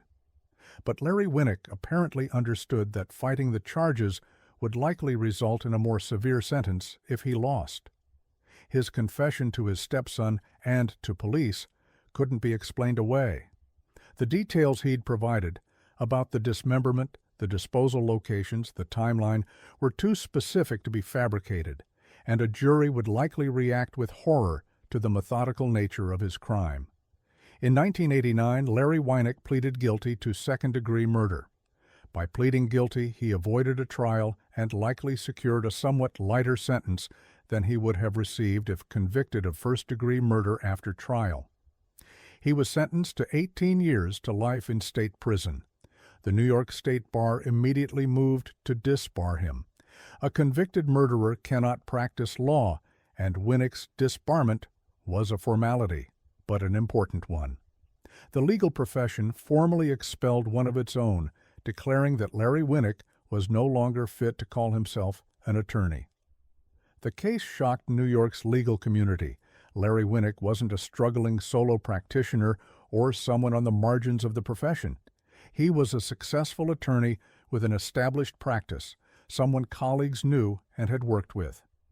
The revelation that he'd murdered and dismembered his wife was almost incomprehensible to those who'd known him professionally. "You think you know someone," one attorney who'd worked with Winnick told reporters. "You see them in court, you have professional interactions, they seem completely normal. And then you find out they're capable of something like this. It makes you question everything." The crime's brutality, particularly the dismemberment, made it especially notorious in New York media. Headlines emphasized the gruesome details: lawyer dismembered wife, attorney sawed-up spouse, body parts in Manhattan. The case fed into public fascination with seemingly normal people revealed to be capable of monstrous acts. For Bonnie Winnick's family, the crime was a nightmare compounded by the impossibility of closure. There was no body to bury, no funeral in the traditional sense. Bonnie's remains had been destroyed in New York's waste system, scattered and gone forever. Her family held a memorial service without remains, grieving for a woman whose body had been treated with such contempt by the man she'd married. The stepson who'd turned in his stepfather carried his own burden. He'd done the right thing, ensuring his mother's killer faced justice, but it meant testifying against a family member, contributing to his stepfather's imprisonment, and living forever with the knowledge of what Larry had done to his mother's body. Larry Winnick served his sentence at various New York State correctional facilities. Records indicate he was eventually paroled after serving the minimum 18 years of his sentence. He would have been in his mid-70s at release, an elderly man re-entering a world that had moved on without him, branded forever as a murderer. Unlike some high-profile killers who give interviews or write books, Winnick has remained largely silent. After his release on parole, he disappeared from public view. There are no media interviews, no attempts to tell his story or rehabilitate his image. He is presumably living somewhere under parole supervision, required to check in regularly with authorities, his movements restricted, his life forever constrained by his conviction. The lack of information about Winnick's post-release life is perhaps appropriate. He forfeited his right to anonymity when he murdered and dismembered Bonnie. But he also deserves no platform, no opportunity to explain or justify what he did. His silence, whether chosen or imposed, is the closest thing to justice for Bonnie beyond his conviction. The Winnick case raises disturbing questions about the capacity for violence hidden in seemingly normal people. Larry Winnick had no history of violence, no criminal record, no warning signs that he was capable of murder. Yet, when faced with marital conflict, he didn't seek counseling, didn't file for divorce, didn't walk away. He killed his wife, then spent hours dismembering her body and disposing of the pieces. Forensic psychologists who've studied cases like Winnick's point to a particular pathology: individuals with narcissistic traits who view others as objects to be controlled or eliminated when they become inconvenient. Bonnie may have been threatening divorce, demanding money, asserting independence in ways that Winnick found intolerable. Rather than accept the end of the marriage and its consequences, he chose to eliminate the problem, and Bonnie was the problem. The dismemberment itself suggests a particular coldness. This wasn't a crime of passion, where someone acts in rage and immediately regrets it. The killing may have been impulsive, but everything afterward was calculated. Winnick had time to think, to stop, to call police and claim self-defense or accident. Instead, he got a saw.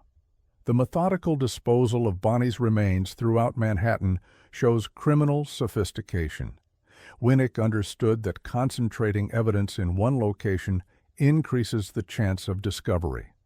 By scattering the bags across the city, ensuring they'd enter the waste stream at different points, he maximized the likelihood that the remains would be destroyed before discovery.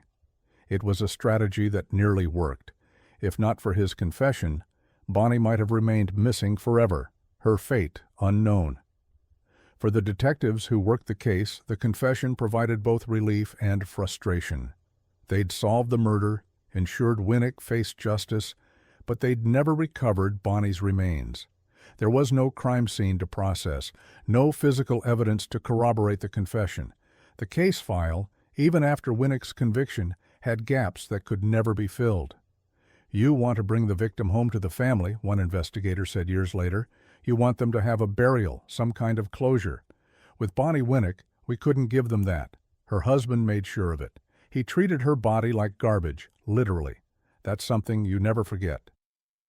The case became a cautionary tale for prosecutors handling no-body murders. While Winnick had confessed, similar cases without confessions face enormous challenges. The Winnick case demonstrated both how difficult such prosecutions can be and how essential confessions are when physical evidence has been destroyed. For New York's legal community, the case was a reminder that professional credentials and social status are no guarantee of character. Lawyers are officers of the court, held to high ethical standards, expected to uphold justice. Larry Winnick had taken an oath to uphold the law. He'd spent his career working within the legal system, and then he murdered his wife, dismembered her body, and attempted to evade justice through careful planning and disposal. The betrayal of professional ethics was almost secondary to the horrific nature of the crime, but it mattered. Winnick had used his legal knowledge to try to avoid detection. He understood evidence. He knew what prosecutors would need to build a case. He planned accordingly. His legal training became a tool for committing and covering up murder. Ephraim Larry Winnick's legacy is not his legal career or his professional accomplishments. It is the murder of Bonnie Winnick, the dismemberment of her body, and the disposal of her remains in Manhattan garbage bags. He transformed from attorney to killer, from professional to monster, in the course of one September night in 1988. Somewhere in New York, if he's still alive, Larry Winnick lives as a paroled murderer, forbidden from practicing law, his name synonymous with brutality. And somewhere in New York's landfills or incinerators, destroyed decades ago, are the remains of Bonnie Winnick, the woman whose murder might never have been solved if her killer hadn't felt compelled to confess to her son. The case stands as a grim reminder that education, professional success, and social respectability can coexist with capacity for horrific violence. Larry Winnick wore a suit, worked in Manhattan law offices, and presented himself as a civilized professional. But when his marriage became inconvenient, he revealed himself capable of sustained, methodical brutality. Bonnie Winnick deserved better than the marriage she got, better than the death she suffered, better than having her remains scattered like trash across the city she'd called home. She deserved justice, and eventually, through her son's courage in coming forward, she got it. But the justice was incomplete, as it always is in such cases.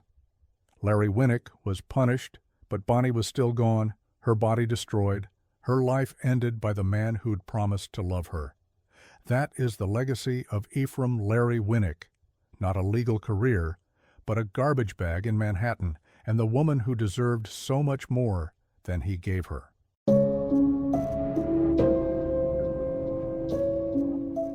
The high-profile criminal defense attorney who proclaimed "no witness, no case" conspired to murder a witness testifying against his client.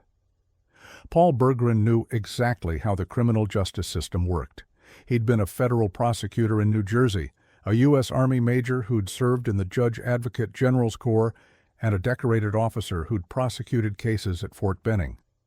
He understood evidence, procedure, and what prosecutors needed to secure convictions. When he left the U.S. Attorney's Office to become a criminal defense attorney in Newark, New Jersey, he brought that knowledge with him, and for years he used it to defend some of the most dangerous criminals in the state. Then he crossed a line that no attorney, no matter how zealous their advocacy, should ever cross. He didn't just defend criminals. He became one, running a criminal enterprise that included drug distribution, prostitution, money laundering, and ultimately, murder. In March 2004, a 26-year-old man named Kimo Deshawn McCrae was scheduled to testify in a federal drug case. McCrae was the key witness against one of Paul Berggren's clients, William Baskerville, an alleged member of a drug distribution network operating in Newark. Without McCrae's testimony, prosecutors would struggle to prove their case. With it, Baskerville faced decades in federal prison. According to witness testimony that would later be presented at trial, Paul Berggren met with Baskerville and other associates and delivered a message that was simple and chilling. No witness, no case. It wasn't advice about cross-examination strategy or how to challenge testimony. It was an order to kill Kimo McCrae. On March 2, 2004, Kimo McCrae was shot multiple times outside his Newark apartment. He died at the scene. The murder was swift, brutal, and effective. McCrae would never testify. Without their key witness, federal prosecutors were forced to significantly reduce charges against Baskerville, who eventually received a much lighter sentence than he would have faced had McCrae lived to testify.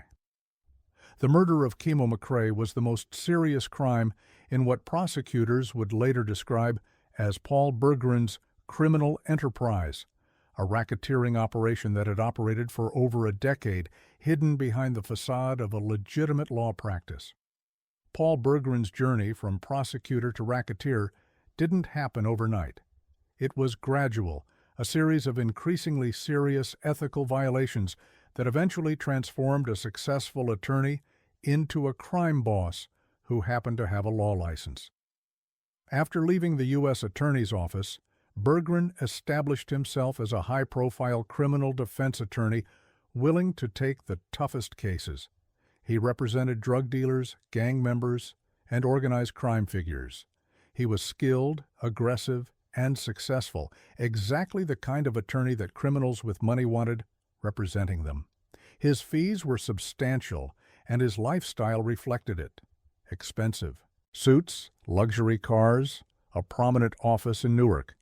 But somewhere along the way, Berggren's relationship with his clients evolved from professional representation to criminal partnership.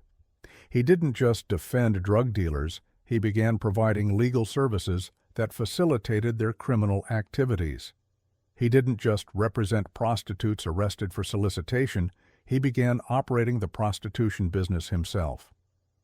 By the late 1990s and early 2000s, Berggren was allegedly running escort services and prostitution operations out of several locations in New Jersey. He recruited women, managed their schedules, collected money, and provided them with legal representation when they were arrested, a vertically integrated criminal business where the attorney was also the pimp and the protector. He also allegedly became involved in drug distribution, either providing legal cover for traffickers or actively participating in cocaine sales.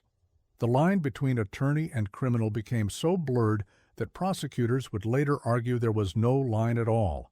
Berggren was simply a racketeer who happened to have a law degree. Berggren's clients weren't just paying for legal representation, they were paying for protection, for help evading law enforcement, for assistance intimidating witnesses, and ultimately, for the elimination of anyone who threatened their operations. In Berggren's world, zealous advocacy apparently included conspiracy to commit murder. The FBI had been investigating Berggren for years, but building a racketeering case against a criminal defense attorney presented unique challenges. Berggren could claim that his interactions with clients were protected by attorney-client privilege. He could argue that money he received was legal fees rather than proceeds from criminal activity. He could characterize his advice to clients as legal strategy rather than criminal conspiracy. But the murder of Kimo McCrae gave investigators leverage. Murder isn't covered by attorney-client privilege. And when multiple witnesses came forward claiming Berggren had explicitly ordered McCrae's killing using the phrase, "no witness, no case," prosecutors had evidence that couldn't be explained away as zealous advocacy. The investigation expanded, and as prosecutors pressed Berggren's associates and former clients, a pattern emerged.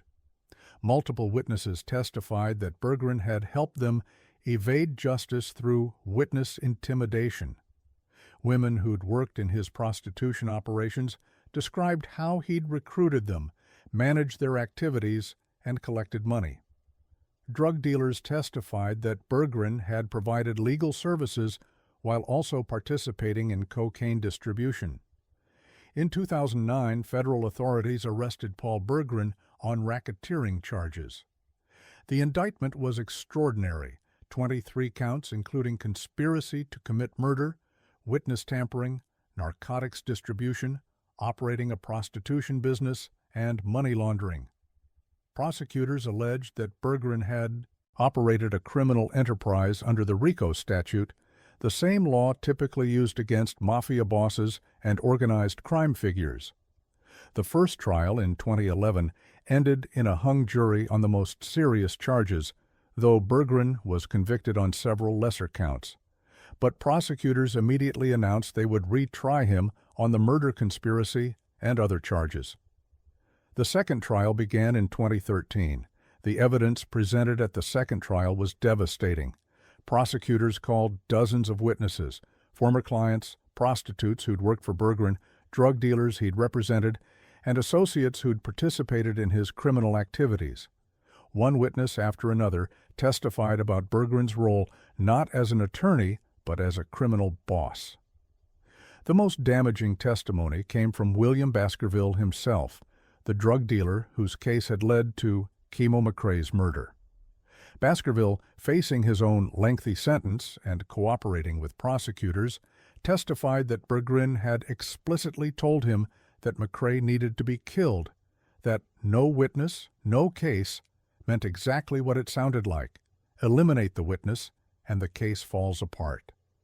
Other witnesses corroborated the account.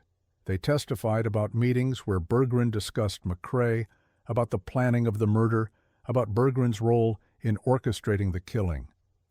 The portrait that emerged was of an attorney who had completely abandoned any pretense of ethical representation and had instead become an active participant in his client's criminal activities.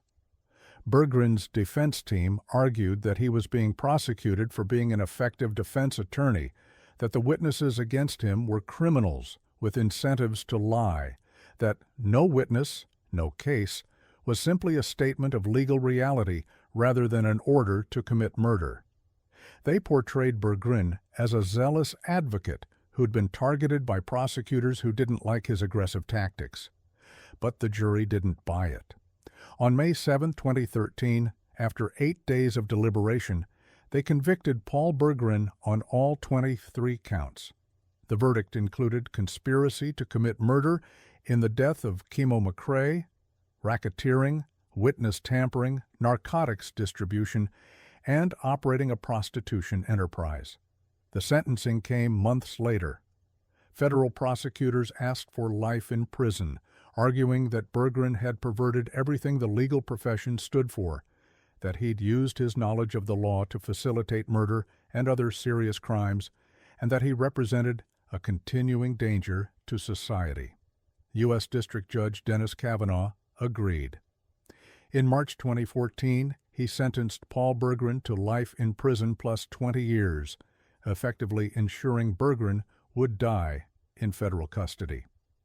"You were trained as a prosecutor and as a military officer," Judge Kavanaugh said at sentencing. "You knew the difference between right and wrong, between zealous advocacy and criminal conspiracy.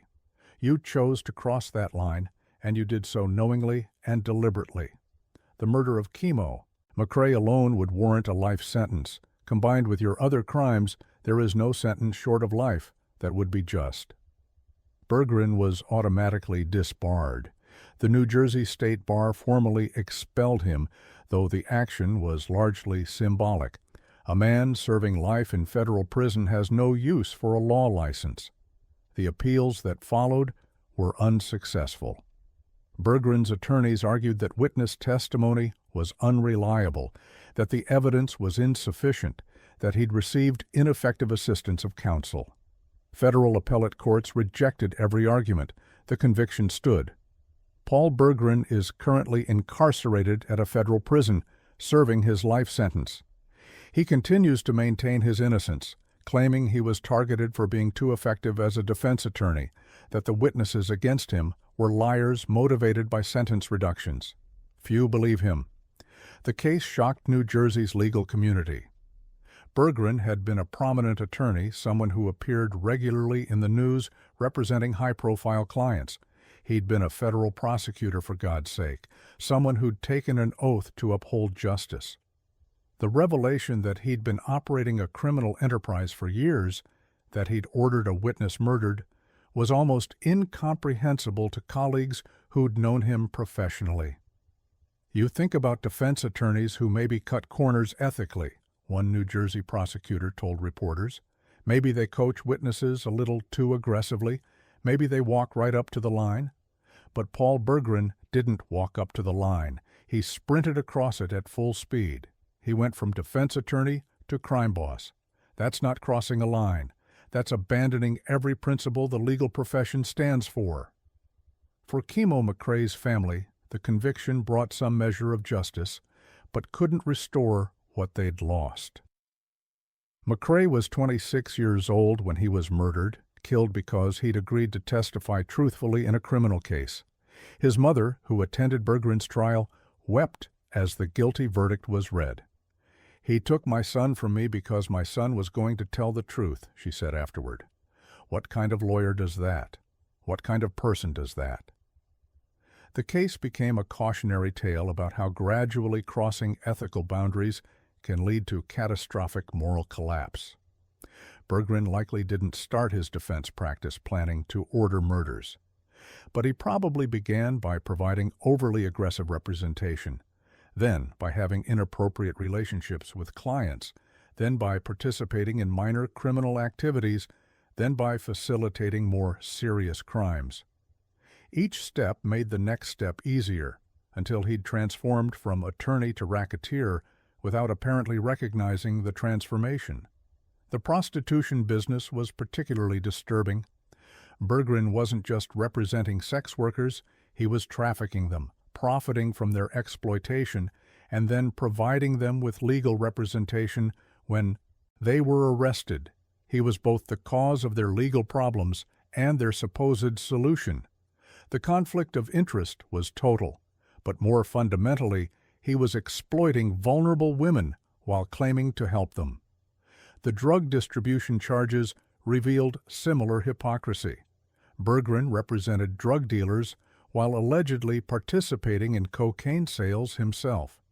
He understood the drug laws intimately. He'd prosecuted drug cases as a federal prosecutor, and he used that knowledge not to avoid criminal activity, but to facilitate it more effectively.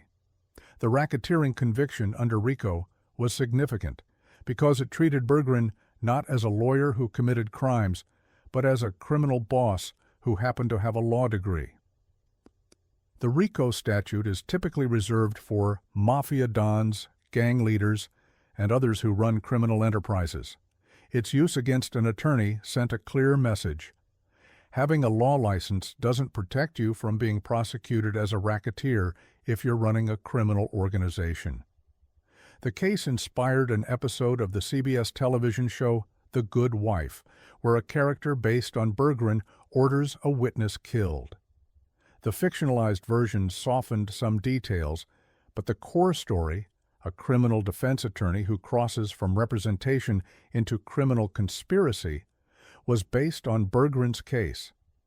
Legal ethics professors use the Berggren case in classes as an example of the most extreme form of attorney misconduct. It's one thing to steal from clients, to forge documents, to bribe judges. Those are serious crimes, but they're at least recognizable as corrupted versions of legal practice. But ordering the murder of a witness, operating prostitution rings, distributing cocaine, those aren't even perversions of legal practice. They're just crimes that happen to be committed by someone who had a law degree. For the federal prosecutors who built the case against Berggren, the conviction was satisfying but troubling. Satisfying because they'd taken down a dangerous criminal who'd hidden behind his law license for years. Troubling because it raised questions about how many other attorneys might be crossing similar lines, how many criminal defense practices might be fronts for criminal enterprises, and how the legal profession polices its own. The reality is that most criminal defense attorneys, even those representing violent criminals and drug dealers, maintain clear ethical boundaries. They advocate zealously within the law. They don't participate in their clients' crimes. They don't order murders. Paul Berggren was an aberration, but his case demonstrated that the potential for that kind of corruption exists, and that the legal profession's oversight mechanisms sometimes fail to detect and stop it until serious harm has occurred. Kimo McRae's murder was preventable. If Berggren had been a different kind of attorney, the kind who defends clients without becoming their criminal partner, McRae would have testified, Baskerville would have been convicted on stronger charges, and McRae would still be alive. Instead, McRae was murdered on the orders of an attorney who understood that no witness, no case, wasn't just a legal reality, it was a problem that could be solved through murder. Paul Berggren will die in federal prison. He's serving life plus 20 years, with no possibility of parole, no chance of early release. He's in his mid-60s now, aging in custody, his legal career long over, his reputation destroyed. The man who once prosecuted criminals as a U.S. attorney, who served as a military officer, who represented high-profile clients, is now simply inmate, Fear 4053450, in the federal prison system. His legacy isn't his legal victories or his military service. It's a murdered witness named Kimo McRae, a prostitution ring that exploited vulnerable women, a cocaine distribution network, and a racketeering conviction that exposed how completely an attorney can betray every principle the legal profession claims to represent. No witness, no case, Paul Berggren told his client. He was right about the legal reality. Without a witness, cases fall apart. But he was catastrophically wrong about something more fundamental. Ordering a witness murdered isn't zealous advocacy. It's not even aggressive lawyering. It's murder conspiracy, and it's exactly the kind of crime that should result in spending the rest of your life in prison. Paul Berggren used his knowledge of the law not to serve justice, but to subvert it. He used his position as an attorney not to defend the accused, but to facilitate criminal enterprises. And he used his understanding that no witness, no case, not as a legal principle, but as a justification for murder. For that, he will die in prison, and he should. Because if attorneys can order witnesses killed with impunity, if lawyers can run criminal enterprises while claiming professional protection, if the legal profession can be perverted into a tool for organized crime, then the entire system of justice collapses. Paul Berggren represented that collapse, and his life sentence represents society's determination that such betrayal of the legal profession will not be tolerated, cannot be excused, and must be punished with the severest consequences the law allows. Kimo McRae was 26 years old, willing to testify, trying to do the right thing. He was murdered because Paul Berggren, former prosecutor, military officer, criminal defense attorney, decided that a witness's life was less important than a client's acquittal. That is Paul Berggren's legacy, and it will follow him every day for the rest of his life, which he will spend exactly where he belongs, behind bars, forever.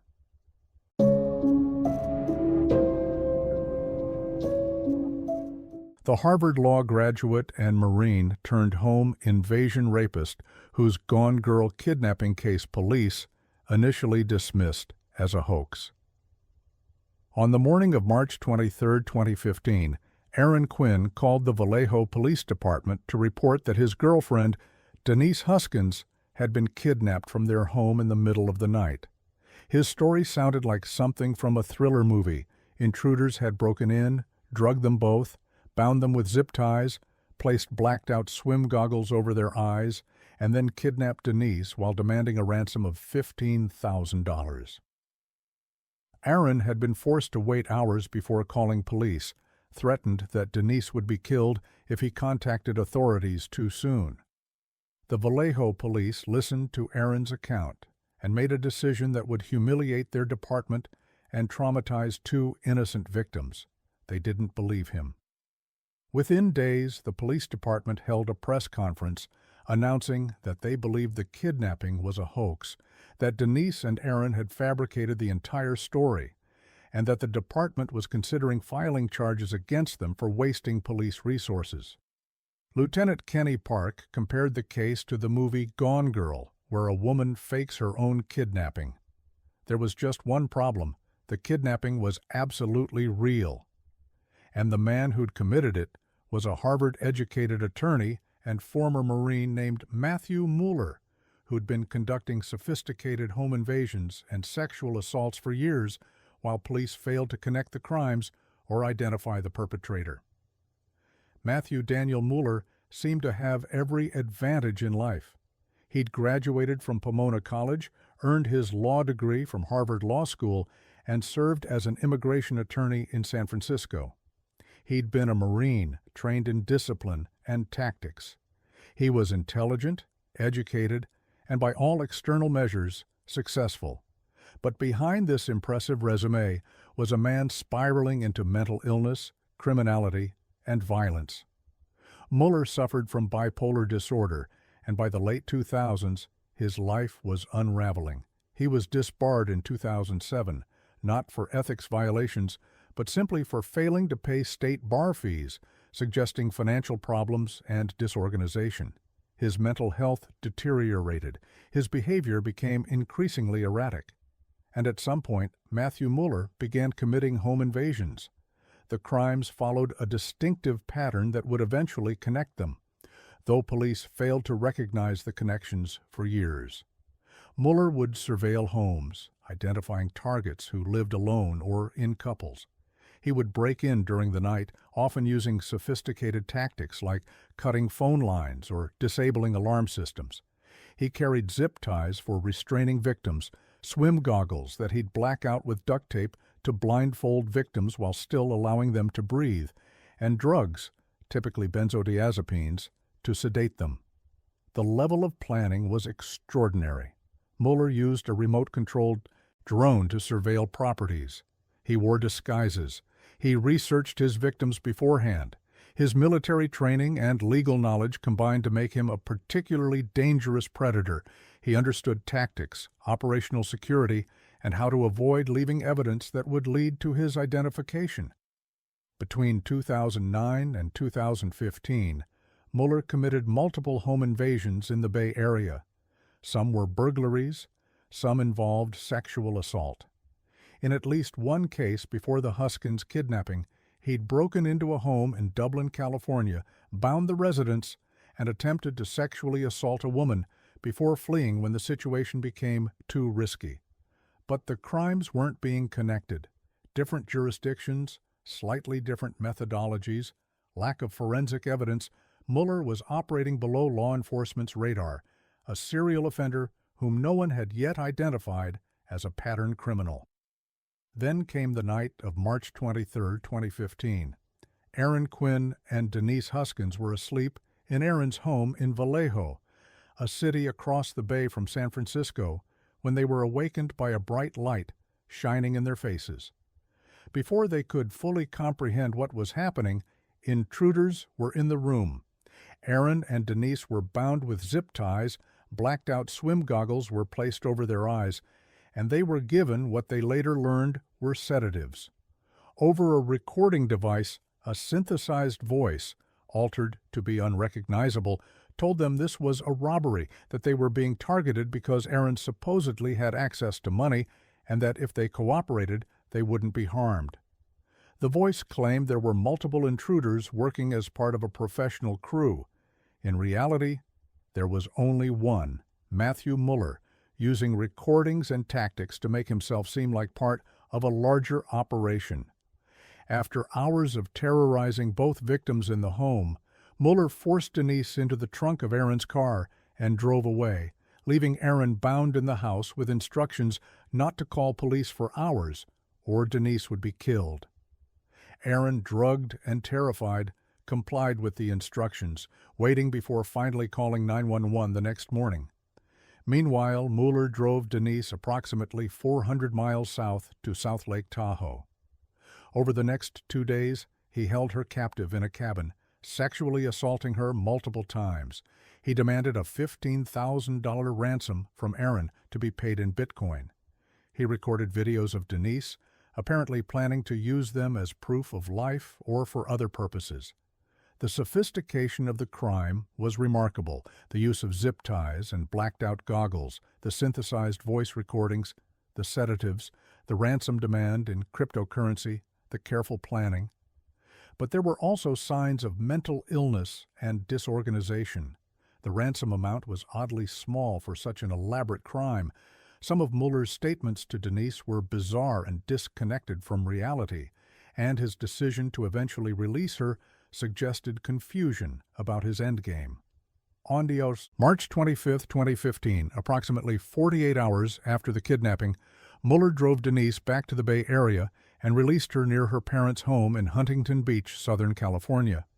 He told her not to contact police immediately, threatening harm if she did. Denise, traumatized but alive, was reunited with her family. When Denise and Aaron's story became public, the Vallejo Police Department's response was shocking. Rather than investigating the kidnapping and sexual assault, police focused their suspicion on the victims themselves. Aaron's delayed call to police, the bizarre details of the crime, the fact that Denise had been released, all of it struck investigators as implausible. They theorized that Aaron and Denise had staged the entire event, possibly as a publicity stunt, or to extort money from someone. On March 25th, the same day Denise was released, Vallejo Police Lieutenant Kenny Park held a press conference that would become infamous. Mr. Quinn and Ms. Huskins have plundered valuable resources away from our community, Park announced, and taken the focus away from the true victims of our community while instilling fear among our community members. So if anything, it is Mr. Quinn and Ms. Huskins that owe this community an apology. The comparison to Gone Girl, a popular movie at the time about a woman who fakes her kidnapping, was explicit. Media coverage shifted from sympathy for Denise and Aaron to skepticism and mockery. They were portrayed as hoaxers, attention seekers, possibly criminals themselves. The trauma of the actual kidnapping and rape was compounded by the public humiliation of being accused of fabricating it all. But Denise and Aaron maintained their story, and evidence was emerging that supported them, even as Vallejo police dismissed it. There were physical signs of forced entry at Aaron's home.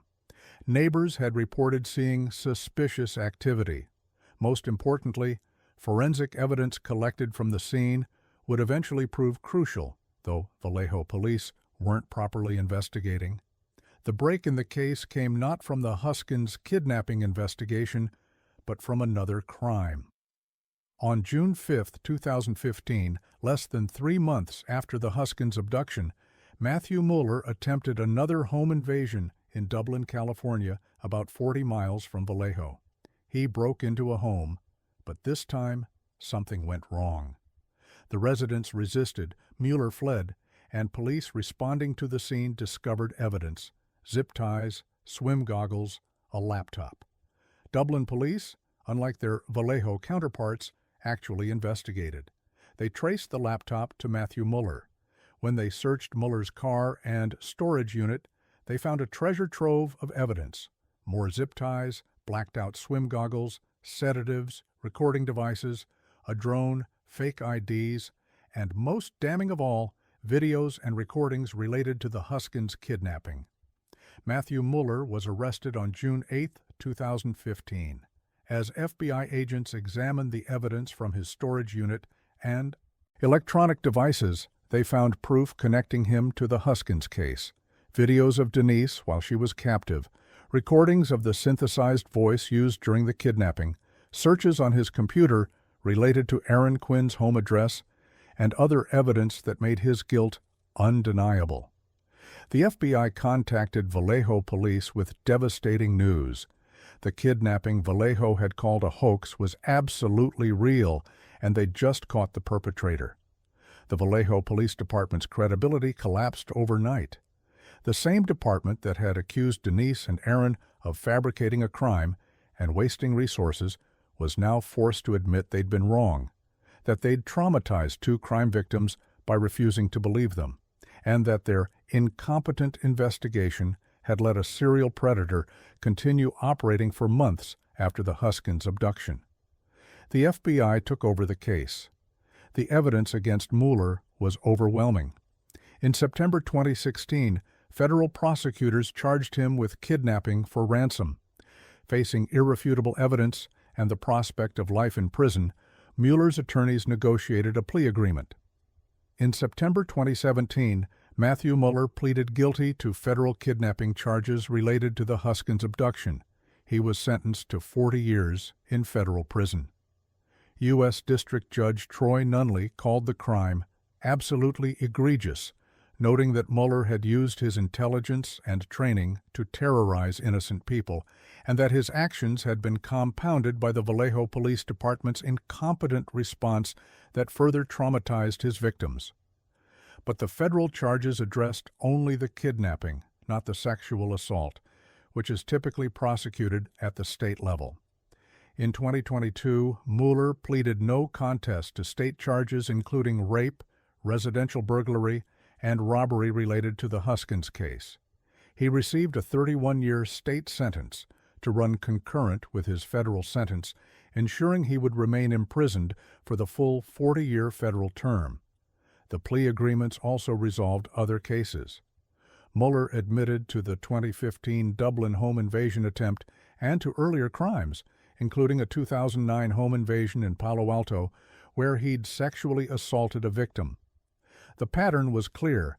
Muller had been committing these sophisticated crimes for years, evading detection through careful planning and the failure of law enforcement to connect cases across jurisdictions. For Denise Huskins and Aaron Quinn, vindication came but couldn't undo the trauma. They had been kidnapped, drugged, and terrorized. Denise had been raped repeatedly, and then, when they'd turned to police for help, they'd been accused of lying, publicly humiliated, and threatened with prosecution. The betrayal by law enforcement was almost as traumatic as the original crime. In 2018, Denise and Aaron filed a federal lawsuit against the city of Vallejo and the police officers who'd mishandled their case. The lawsuit alleged that police had defamed them, failed to properly investigate, and violated their civil rights by treating them as suspects rather than victims. In 2020, the city of Vallejo settled the lawsuit for $2.5 million, a tacit admission that the police department's handling of the case had been indefensible. The settlement helped financially, but more importantly, it represented official acknowledgement that Denise and Aaron had been telling the truth all along, that they'd been victimized twice, once by Muller and once by the police department that should have protected them. Despite the nightmare they'd endured, Denise and Aaron's relationship survived. They married in 2018, a testament to their resilience and commitment. They've become advocates for sexual assault survivors and for reforming how law enforcement handles cases involving victims whose stories seem unusual or hard to believe. The case became the subject of widespread media coverage and analysis. In 2024, Netflix released a documentary titled American Nightmare, which chronicled the Huskins kidnapping, the police department's failures, and Mueller's eventual capture. The documentary emphasized how dangerous it is when police dismiss victims' accounts because the crimes seem too unusual or complex to be credible. The Vallejo Police Department's reputation was permanently damaged by the case.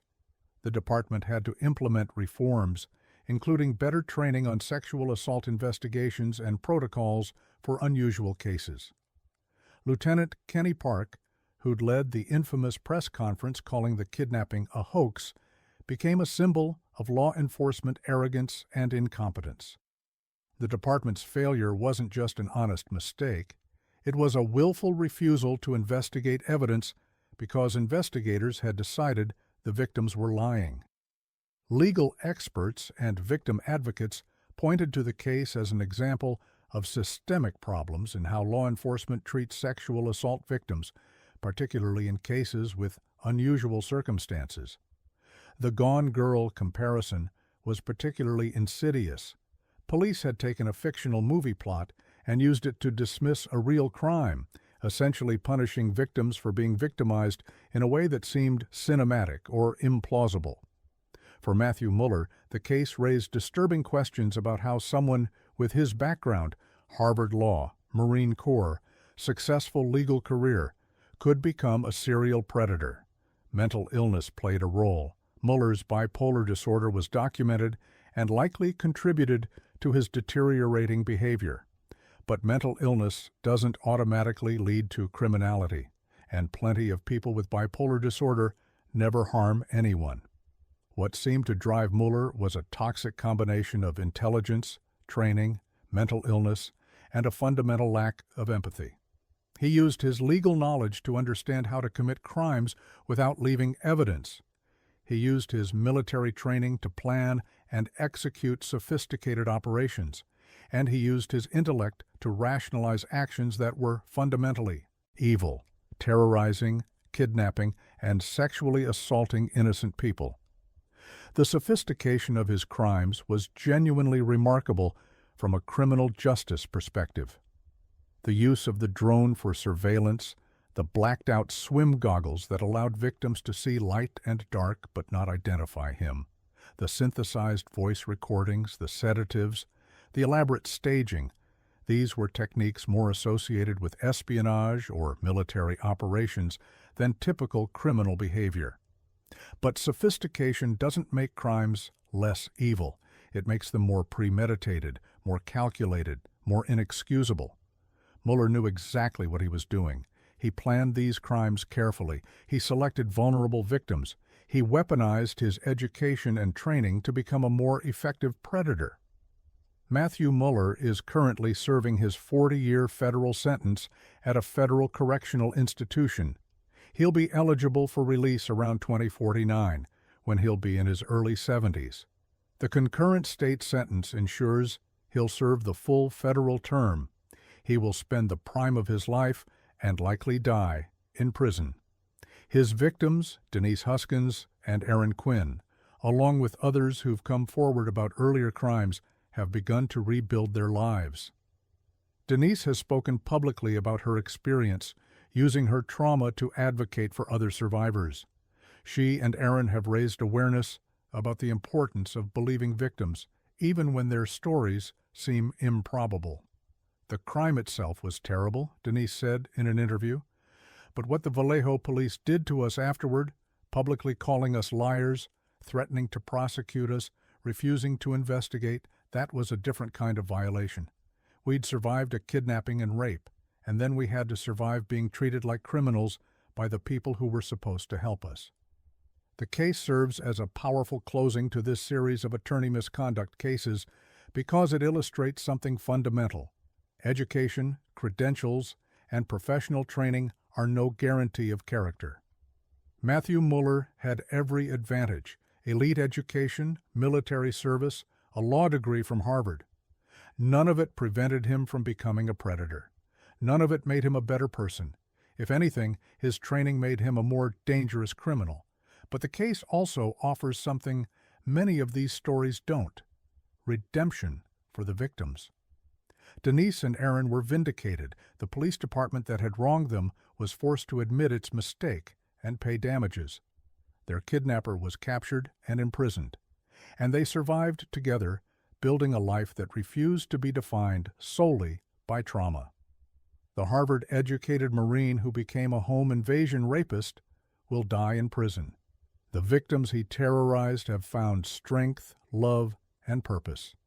And the police department that called a real kidnapping a hoax learned, at enormous cost to its credibility, that sometimes the truth is stranger than fiction, and that dismissing victims because their stories seem implausible is not just incompetent policing, but a betrayal of the fundamental duty to protect and serve.